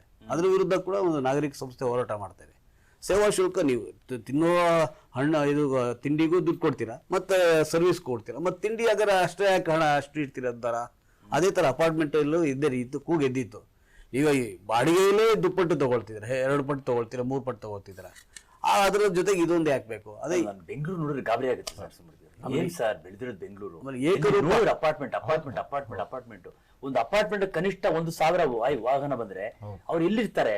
ನೀರೆಲ್ಲಿದೆ, ಎಷ್ಟು ಜನ ಬರ್ತಿದ್ದಾರೆ, ಎಷ್ಟು ಅಪಾರ್ಟ್ಮೆಂಟ್ ನಿರ್ಮಾಣ ಆಗ್ತಿದೆ, ಯಾವ ರೀತಿ ಅಪ್ರೂವಲ್ ಕೊಡ್ತಿದ್ದಾರೆ, ಅದು ಎಷ್ಟು ಮಹಡಿಗಳು, ಎಷ್ಟು ಇದು, ಇವೆಲ್ಲ ನೋಡ್ತಾ ಇದ್ರೆ ಮುಂದಿನ ದಿನಗಳಲ್ಲಿ ಬೆಂಗಳೂರು ಏನಾಗಬಹುದು, ಅಂದ್ರೆ ಸರ್ಕಾರ ಏನ್ ಮಾಡ್ತಿದೆ, ನಗರಾಭಿವೃದ್ಧಿ ಸಚಿವರು ಹೇಗೆ ಇದನ್ನೆಲ್ಲ ಒಪ್ಕೊಳ್ತಾ ಇದ್ದಾರೆ, ಹೇಗೆ ಬೆಳೆಸ್ತಿದ್ದಾರೆ, ಹೇಗೆ ಅಪ್ರೂವಲ್ ಕೊಡ್ತಿದ್ದಾರೆ ಅನ್ನೋದು ದೊಡ್ಡ ಒಂದು ಸಂಶಯ. ಅಂದ್ರೆ ನಾವು ರಿಯಲ್ ಎಸ್ಟೇಟ್ ವಿರುದ್ಧ ಅಲ್ಲ, ಈ ಪ್ರಗತಿ ಅಂತಕ್ಕಂಥದ್ದು ಬೇಕು, ಆದ್ರೆ ಏನಾಗಬಹುದು ಈಗಂತೂ ಏನ್ ಹೇಳ್ತೀರಾ? ಇದಕ್ಕೆ ಇನ್ನೊಂದು ಸೇರ್ಪಡೆಯಾಗಿ ಹೇಳೋದೇನಂದ್ರೆ ಹೆಬ್ಬಾಳ್ನಿಂದ ಸಿಲ್ಕ್ ಬೋರ್ಡ್ ವರೆಗೂ ಟನಲ್ಗಳನ್ನ ರೂಪಿಸ್ತಿದ್ದಾರೆ, ನಿರ್ಮಾಣ ಮಾಡ್ತಿದ್ದಾರೆ. ಇದು ಬೆಂಗಳೂರು ಪ್ರಕೃತಿಗೆ ವಿರುದ್ಧವಾಗಿದೆ. ಇದ್ರ ಬಗ್ಗೆ ಚರ್ಚೆ ಮಾಡೋರು ಇದ್ದಾರೆ, ಧ್ವನಿ ಎತ್ತೋರು ಇದ್ದಾರೆ. ಏನಕ್ಕೆ ಇದು ಅನ್ನೋದು, ಮೆಟ್ರೋ ಸಂಚಾರಗಳಿದೆ, ಖಾಸಗಿ ಬಸ್ ಸಂಚಾರಗಳಿದೆ, ಮತ್ತೆ ಸರ್ಕಾರನೂ ಏನು ರೈಲ್ವೆ ಸ್ಟೇಷನ್ಸ್ ಗಳನ್ನು ಸಹ ಇದೆ. ಆದ್ರೆ ಈ ಟನಲ್ ಅಂತದ್ದು ಏನಕ್ಕೆ, ಏನ್ ಅವಶ್ಯಕತೆ ಇದೆ ಇವಾಗ ಅನ್ನೋದು, ಅದು ನನ್ನ ಪ್ರಶ್ನೆ. ಬೇರೆ ಚರ್ಚೆ ಮಾಡ್ಬೇಕಾಗ್ತದೆ, ಅದು ಬೇಕೇ ಬೇಡ, ಅದ್ರ ಬಗ್ಗೆ ಚರ್ಚೆ ಮಾಡ್ಬೇಕು, ಅದು ಬೇರೆ. ನಾನು ಹೇಳ್ತಿರೋದು ಈ ಬೆಳಿತಿರ್ತಕ್ಕಂಥ ರೀತಿ ಇದೆಯಲ್ಲ, ಇವುಗಳಿಗೆ ಮೂಲಭೂತ ಸೌಕರ್ಯಗಳನ್ನ ಕೊಡುವುದಕ್ಕೆ ಸಾಧ್ಯವೇ? ದಟ್ಟಣೆ ಏನಾಗ, ಬೆಂಗಳೂರಿನ ದಟ್ಟಣೆ ಬಗ್ಗೆ ಯಾರಾದ್ರೂ ಯೋಚನೆ ಮಾಡ್ತಿದ್ದಾರಾ? ಯಾರು ಯೋಚನೆ ಮಾಡ್ತಿಲ್ಲ. ಜನಸಾಂದ್ರತೆ ಬಗ್ಗೆ ಮಾತಾಡ್ತಿಲ್ಲ. ಟ್ರಾಫಿಕ್ ಬಗ್ಗೆ ತಲೆ ಕೆಡಿಸ್ಕೊಳ್ತೀರಾ? ಇಲ್ಲ. ಏನ್ ಬೆಂಗಳೂರು ಅಧ್ವಾನ ಆಗ್ತಿದೆ, ಇಲ್ಲಿ ವಾಯು ಮಾಲಿನ್ಯ ನಾವು ದೆಹಲಿಗೆ ಸಮೀಪ ಆಗ್ತಾ ಇದೀವಿ ವಾಯು ಮಾಲಿನ್ಯದಲ್ಲಿ. ಸರ್ ಹೇಳಿ ಯಾಕೆ ಹೀಗಾಗ್ತದೆ ಅಂತಂದ್ರೆ, ನಮ್ಮ ಕರ್ನಾಟಕದ ಅಫ್ಕೋರ್ಸ್ ರಾಜಧಾನಿ ಬೆಂಗಳೂರು, ಮತ್ತಲ್ಲಿ ಸರ್ಕಾರ ಎಡುವುದು ಎಲ್ಲಿ ಅಂತಂದ್ರೆ, ಓಕೆ ಬೆಂಗಳೂರು IT-BT ಹಬ್ಬು, ದೊಡ್ಡ ದೊಡ್ಡ ಕಾರ್ಖಾನೆಗಳಿವೆ, ಪ್ರತಿಯೊಂದು IT ಇಲ್ಲೇ ಬರ್ತವೆ, ಆಯ್ತಾ? ಜನ ಈಗ ಉತ್ತರ ಕರ್ನಾಟಕ, ಹೈದರಾಬಾದ್ ಕರ್ನಾಟಕ, ಮಧ್ಯ ಕರ್ನಾಟಕ, ಎಲ್ಲಿ ಒಂದು ಹುಡುಗ ಇಂಜಿನಿಯರಿಂಗ್ ಮುಗಿಸಿ ಅವ್ನು ಕೆಲಸ ಹರಿಸ್ಕೊಂಡು ಬೆಂಗಳೂರಿಗೆ ಬರ್ಬೇಕು, ಅಂತರು ಸಾವಿರಾರು ಜನ ಬರ್ಬೇಕು, ಕೈ ತುಂಬಾ ಸಂಬಳ, ಒಂದೇನಾರ ತಗೋಬೇಕು, ಅಪಾರ್ಟ್ಮೆಂಟ್ ತಗೋಬೇಕು, ಅವೆಲ್ಲ ಆಗ್ತಾವಲ್ಲ. ಅದೇ ಸರ್ಕಾರ ಒಂದು ಕಲ್ಪನೆಗಳನ್ನು ಇಟ್ಕೊಂಡು ಎರಡನೇ ನಗರ, ದೊಡ್ಡ ನಗರಗಳು ಲೈಕ್ ದಾವಣಗೆರೆ, ಹುಬ್ಳಿ ಧಾರವಾಡ, ಬೆಳಗಾಮು, ಕಲಬುರಗಿ, ಇಂಥಲ್ಲೆಲ್ಲ IT-BTಗಳನ್ನ ಕೊಡ್ತಿಲ್ಲ. ಹೌದು ಇದನ್ನ ಲಾಪ್ಸೈಡೆಡ್ ಡೆವಲಪ್ಮೆಂಟ್ ಅಂತ ಹೇಳ್ತೀವಿ, ಸಂಪೂರ್ಣವಾದ ಬೆಳವಣಿಗೆ, ಎಲ್ಲವನ್ನು ಒಂದೇ ಕಡೆ ತಂದು ತುಂಬೋದು, ಅದಕ್ಕೆ ಅವಕಾಶಗಳು ಕೊಡ್ತಿಲ್ಲ. ನೋಡಿ, ದಕ್ಷಿಣ ಆಫ್ರಿಕಾ ಸಣ್ಣ ದೇಶ, ಆ ಸಣ್ಣ ದೇಶಕ್ಕೆ 3 ರಾಜಧಾನಿ ಇದೆ, ನಮ್ಮಲ್ಲಿ ಒಂದೇ ರಾಜಧಾನಿ ಇದೆ. ಅಂದ್ರೆ ಆಡಳಿತ ಒಂದೇ ಕಡೆ ಕೇಂದ್ರೀಕೃತ ಆಗಿದೆ. ಸೊ ಎಲ್ಲಾ ಸೇವೆಗಳು, ಎಲ್ಲಾ ವ್ಯವಸ್ಥೆಗಳು ಒಂದೇ ಕಡೆ ಇದೆ. ಡಿಸೆಂಟ್ರಲೈಸ್ ಆಗಿದ್ರೆ, ಅಟ್ಲೀಸ್ಟ್ 2 ರಾಜಧಾನಿ ಆಗಿದ್ರೆ ಬೇರೆ ಆಯಾ ಭೌಗೋಳಿಕ ಸಂಬಂಧಪಟ್ಟಂತೆ ಬೇರೆ ಮಾಡ್ಬೋದು. ಇವತ್ತು ದುಡಿಯುವ ಅವಕಾಶಗಳು ಜಾಸ್ತಿ ಇದೆ, ಯುವಕರಿಗೆ ಅವಕಾಶ ಇದೆ, ಹಣ ಬರ್ತಾ ಇದೆ, ಚೆನ್ನಾಗಿ ಬರ್ತಿದೆ, ಬ್ಯಾಂಕ್ಗಳು ಬೆನ್ನಿಗೆ ಬಿದ್ದಿವೆ ನಮ್ಮ ಸಾಲಗಾರ ಮಾಡೋದಕ್ಕೆ. ದಿನಕ್ಕೆ ನನಗೇನು 5 ಕಾರ್ಡ್ ಬರುತ್ತೆ, ಕ್ರೆಡಿಟ್ ಕಾರ್ಡ್ ತಗೊಳ್ಳಿ ಅಂದ್ರೆ ಎಲ್ಲಿ ಯಾವ ಸ್ಥಿತಿಗೆ ಹೋಗ್ತಾ ಇದೀವಿ ನಾವು. ಮುಂಚೆ ನಾವು ಸಾಲ ಮಾಡಕ್ ಎದುರ್ತಿದ್ವಿ ಅಲ್ಲ, ಒಂದ್ ಸಾಲ ತಗೋಬೇಕು ಅಂತ, ಅಯ್ಯೋ ಸಾಲ ತಗೋಬೇಕು, ಇವತ್ತು ಸಾಲ ತಗೊಳ್ಳಿ ಅಂದ್ರೆ ನಮ್ಮನ್ನ ಸಾಲಗಾರನ ಮಾಡೋದಕ್ಕೆ ಪ್ರಯತ್ನ ಪಡ್ತಿದ್ದಾರೆ ಹೊರತು ಲಾಭ ಮಾಡಕ್ ಯಾರು ಪ್ರಯತ್ನ ಪಡಲ್ವಲ್ಲ, ಬದುಕು ಅಂತ ಹೇಳಲ್ವಲ್ಲ ಸರ್. ಬ್ಯಾಂಕುಗಳಲ್ಲಿ ಎಲ್ಲ ಮಿತಿಮೀರಿದ ಹಣ ಇದೆ, ಲಿಮಿಟ್ ತಗೊಳ್ಳಿ, ಎಲ್ಲ ಬ್ಯಾಂಕ್ಗಳು ಲೋನ್ ತಗೊಳ್ಳಿ, ಯಾವ ಲೋನ್, ಎಲ್ಲರೂ ಲೋನ್ ತಗೊಂಡು EMI ಕಟ್ಟಿ ಈ ಯಾಂತ್ರಿಕ ಬದುಕು. ಬೆಳಗ್ಗೆ ಶುರು ಮಾಡದಲ್ಲ, ಬೆಳಗ್ಗೆ ನಮ್ಮ ಮಕ್ಕಳು ನಾವೆಲ್ಲರೂ ಕೂಡ ಪ್ರಕೃತಿ ವಿರುದ್ಧವಾಗಿದ್ದೀವಿ. ಆ ಮುಂಜಾವನ್ನು ನೋಡ್ತಕ್ಕಂತಿಲ್ಲ, ಸೂರ್ಯೋದಯ ನೋಡಲ್ಲ, ನಮ್ಮ ಸಮಯಗಳು ಗೊತ್ತಿಲ್ಲ, ದುಡಿಯೋ ಟೈಮ್ ಗೊತ್ತಿಲ್ಲ, ಊಟ ಮಾಡೋ ಟೈಮ್ ಗೊತ್ತಿಲ್ಲ, ಸಂಬಂಧಗಳು ಹೊರಟೋಯ್ತು, ಅಲ್ಲಿಗೆ ಕೊನೆಗೆ ಬಂದ್ವಿ ನಾವು. ಅಂದ್ರೆ ಏನ್ ಅರ್ಥ ಇದೆ, ಯಾಂತ್ರಿಕ ಹಣದ ಹಿಂದೆ ಬಿದ್ದಿದ್ದೀವಿ. ಒಟ್ಟಾರೆಯಾಗಿ ಹಣ ಯಾವ ರೂಪದಲ್ಲಿ ಬಂದ್ರು ಸರಿ, ಹೇಗ್ ಬಂದ್ರು ಸರಿ, ನಾನು ಹಣದ ಹಿಂದೆ ಹೋಗ್ಬೇಕು. ಹಾಗಾಗಿ ಇಡೀ ನಮ್ಮ ಬದುಕಿನ ಮೌಲ್ಯ ಏನಿದೆ ಅದರ ಬಗ್ಗೆ ಯಾರು ಯೋಚನೆ ಮಾಡ್ತಿಲ್ಲ. ಆ ಸ್ಥಿತಿ ಇವತ್ತು ಬಂದು ನಿರ್ಮಾಣ ಆಗಿದೆ, ಅದು ನಗರಗಳನ್ನ ಕಾಡ್ತಾ ಇದೆ ಎಲ್ಲಾ ರೀತಿಯಲ್ಲೂ ಅಲ್ವಾ ಸರ್. ಟ್ರಾಫಿಕ್ ತಗೊಳ್ಳಿ, ವ್ಯವಧಾನ ತಗೊಳ್ಳಿ, ಸಮಾಧಾನ ತಗೊಳ್ಳಿ, ಎಲ್ಲಾ ರೀತಿಯಿಂದಲೂ ಯುವಕರು ಕಾಯ್ತಿರ್ತಕ್ಕ ಕಾಯಿಲೆಗಳೇನು ಕಡಿಮೆ ಇದೆ ಇವತ್ತು, ಅವ್ರ ಒತ್ತಡಗಳೇನು. ಇವತ್ತು ಯಾವ ಆಸ್ಪತ್ರೆಗೆ ಹೋದ್ರು ಜನ, ಕ್ಯಾನ್ಸರ್ ಆಸ್ಪತ್ರೆಗೆ ಹೋಗಿ ಜನ, ಹೃದಯಕ್ಕೆ ಹೋಗಿ ಎಷ್ಟು ಜನ ಹೃದಯಾಘಾತ ಸಾಯ್ತಾ ಇದ್ದಾರೆ, ಎಷ್ಟು ಜನ ಯುವಕರು ಒತ್ತಡದಿಂದ ಸಾಯ್ತಾ ಇದ್ದಾರೆ. ಪ್ರೆಷರ್ ಆ ಯುವಕರು ಟ್ರಾಫಿಕ್ ಅನ್ನು ನಮ್ಮ ಮಕ್ಕಳಿಗೆ ನಾವು ಧೈರ್ಯವನ್ನು ಹೇಳ್ಕೊಟ್ಟಿಲ್ವಲ್ಲ ಸರ್. ಈಗ SSLC ಎಕ್ಸಾಮ್ ರಿಸಲ್ಟ್ ಬಂತು ಅಂತಂದ್ರೆ ಕೆರೆಗಳನ್ನ ಕಾಯುವ ಪರಿಸ್ಥಿತಿ ಬಂದಿದೆ ನಮ್ಗೆ. ಪೊಲೀಸರನ್ನ ಹಾಕ್ತಾರೆ ಸರ್ಕಾರ, ಕೆರೆಗಳಿಗೂ ಹುಡುಕೆ ಕಾಯ್ತಾ ಇದೆಯಲ್ಲ, ನಮ್ಮ ಮಕ್ಕಳು ಆತ್ಮಹತ್ಯೆ ಮಾಡ್ಕೊಂಬ. ಅಂದ್ರೆ ಸೋಲನ್ನ ನೀನು ಗೆಲುವನ್ನಾಗಿ ಸ್ವೀಕರಿಸಯ್ಯ, ನೀನು ಸೋತ್ರೆ ಗೆಲ್ಬಹುದು ಅಂತ ಹೇಳ್ಕೊಟ್ಟೇ ಇಲ್ಲ ನಾವು. ಟಾರ್ಗೆಟ್ ಗೆಲ್ಬೇಕು ಅಷ್ಟೇ, 100 ತೆಗಿಬೇಕು. ಅವ್ನು ತಗೊಂಡಿಲ್ಲ, ಸೋತೋಗ್ಬಿಟ್ಟ, ಫೇಲ್ ಆದ, ಆತ್ಮಹತ್ಯೆ ಮಾಡ್ಕೊ. ಈ ಮಟ್ಟಕ್ಕೆ ನಾವು ತಂದು ನಿಲ್ಸಿದ್ದೇವೆ ಅಂತಂದಾಗ ನಾವು ಯಾವ ಹಂತದಲ್ಲಿ ಇದ್ದೀವಿ ಅನ್ನೋದನ್ನ ಇವತ್ತು ಬೆಳಗ್ಗೆ ಶುರು ಮಾಡಿದಾಗಿನಿಂದ ಇವತ್ತಿನವರೆಗೂ ಅದೇ ಸಕಾರಾತ್ಮಕ ನಕಾರಾತ್ಮಕ ಶುರು ಮಾಡಿದ್ವಿ. ದಯಮಾಡಿ ನಮ್ಮಲ್ಲಿರ್ತಕ್ಕಂಥ ನಕಾರಾತ್ಮಕ ಚಿಂತನೆಗಳನ್ನ ಬಿಟ್ಟು ಸಕಾರಾತ್ಮಕವಾದ ಚಿಂತನೆಗಳನ್ನ ಮಾಡೋದ್ರ ಮೂಲಕವಾಗಿ ಬದುಕನ್ನ ಕಟ್ಟಿಕೊಳ್ಳೋದು, ಬದುಕನ್ನ ಹಸನಾಗಿಸಿಕೊಳ್ಳೋದು, ಪ್ರತಿದಿನವೂ ಜೀವಿಸುವುದು ನಮ್ಮ ಕೈಯಲ್ಲೇ ಇದೆ. ಯಾರು ಬಂದು ಹೇಳ್ಕೊಡ್ಬೇಕಾದಿಲ್ಲ. ಹಣ ಇರ್ಲಿ, ಹಣ ಒಂದ್ ಕಡೆ ಇರುತ್ತೆ, ಆದರೆ ಇರುವುದರಲ್ಲೇ ಸಂತೋಷ ಪಡುವಂತಹ ಆ ಸಂತೃಪ್ತಿ ಭಾವದಿಂದ ನಾವು ದೂರವಾಗ್ತಿದ್ದೀವಲ್ಲ, ಅದನ್ನ ಕಂಡುಕೊಂಡ್ರೆ ಬಹುಶಃ ನಾವು ಸಂತೃಪ್ತರಾಗ್ತೇವೆ, ಸಂತೋಷವಾಗಿರ್ತೇವೆ ಅಂತಕ್ಕಂಥ ಒಂದು ಊರಣವನ್ನ ಹೇಳುವುದಕ್ಕೋಸ್ಕರವಾಗಿ ಇವತ್ತು ಕಾರ್ಯಕ್ರಮ ಸಾರ್ಥಕವಾಗಿ ಬಳಕೆಯಾಯಿತು. ನರಸಿಂಹಮೂರ್ತಿ ಅವರೇ, ಬಹಳ ಅದ್ಭುತವಾಗಿ ನಾವು ರಾಜಕೀಯ ಚರ್ಚೆ ಮಾಡೋ, ಆದ್ರೆ ಅದು ಕೊಟ್ಟ ವಿಶ್ಲೇಷಣೆಗಳಿದೆಯಲ್ಲ ಎಲ್ಲರಿಗೂ ಕೂಡ ತಲುಪುವಂತೆ ಇತ್ತು ಅಂತ ಹೇಳ್ತಾ ನಮಗೆ ಧನ್ಯವಾದಗಳು ಹೇಳ್ತಾ ಇದ್ದೀನಿ. ಅಭಿಶ್ರೀ ತುಂಬಾ ಚೆನ್ನಾಗಿ ಮಾತಾಡಿ ಯುವಕರ ಅಭಿಪ್ರಾಯಗಳನ್ನ. ಪ್ರಕಾಶ್ ಚಂದ್ರ ಅವರು ನಮ್ಮವರ ವಿಭಾಗೀಯ ಮುಖ್ಯಸ್ಥರು, ನಾಳೆಯೂ ಕೂಡ ಬೇರೆ ಬೇರೆ ವ್ಯಕ್ತಿಗಳು ಬರ್ತಾರೆ ಮತ್ತು ನಮ್ಮಲ್ಲೂ ಕೂಡ ಬೇರೆ ಬೇರೆ ವಿಭಾಗಗಳು ಕೆಲಸ ಮಾಡ್ತಕ್ಕಂಥವ್ರು ಇದ್ದಾರೆ. ಅವರೆಲ್ಲರನ್ನೂ ಕರೆತರುವ ಪ್ರಯತ್ನವನ್ನು ಮಾಡ್ತೀವಿ. ಭಾನುವಾರ ನಾನು ನಮ್ಮ ಚೇರ್ಮನ್ ಕರ್ಕೊಂಡ್ ಬರ್ತೀನಿ. ಅವರು ರಾಜಕೀಯದಲ್ಲಿ ಇರ್ತಕ್ಕಂಥವ್ರು, ಅವರು ಕೂಡ ಕಲಾವಿದರು, ಅನುಭವಿಗಳು. ತುಂಬಾ ಜನ ಕೇಳ್ತಿದ್ದಾರೆ, ನಿಮ್ಮ ಚೇರ್ಮನ್ ಪರಿಚಯ ಮಾಡಿಕೊಟ್ಟಲ್ಲ ನೀವು ಅಂತೇಳಿ. ಭಾನುವಾರ ಅವರೊಂದಿಗೆ ಚರ್ಚೆಯನ್ನು ಮಾಡ್ತಾ ಇದೇ ಕಾಫಿ ಕಟ್ಟೆಯಲ್ಲಿ ಅವ್ರು ನಿಮ್ಗೆ ಪರಿಚಯ ಮಾಡಿಕೊಡ್ತೇನೆ ಅಂತ ಹೇಳ್ತಾ ಕಾರ್ಯಕ್ರಮ ಮುಕ್ತಾಯ ಮಾಡೋಣ. ನಮಸ್ಕಾರ.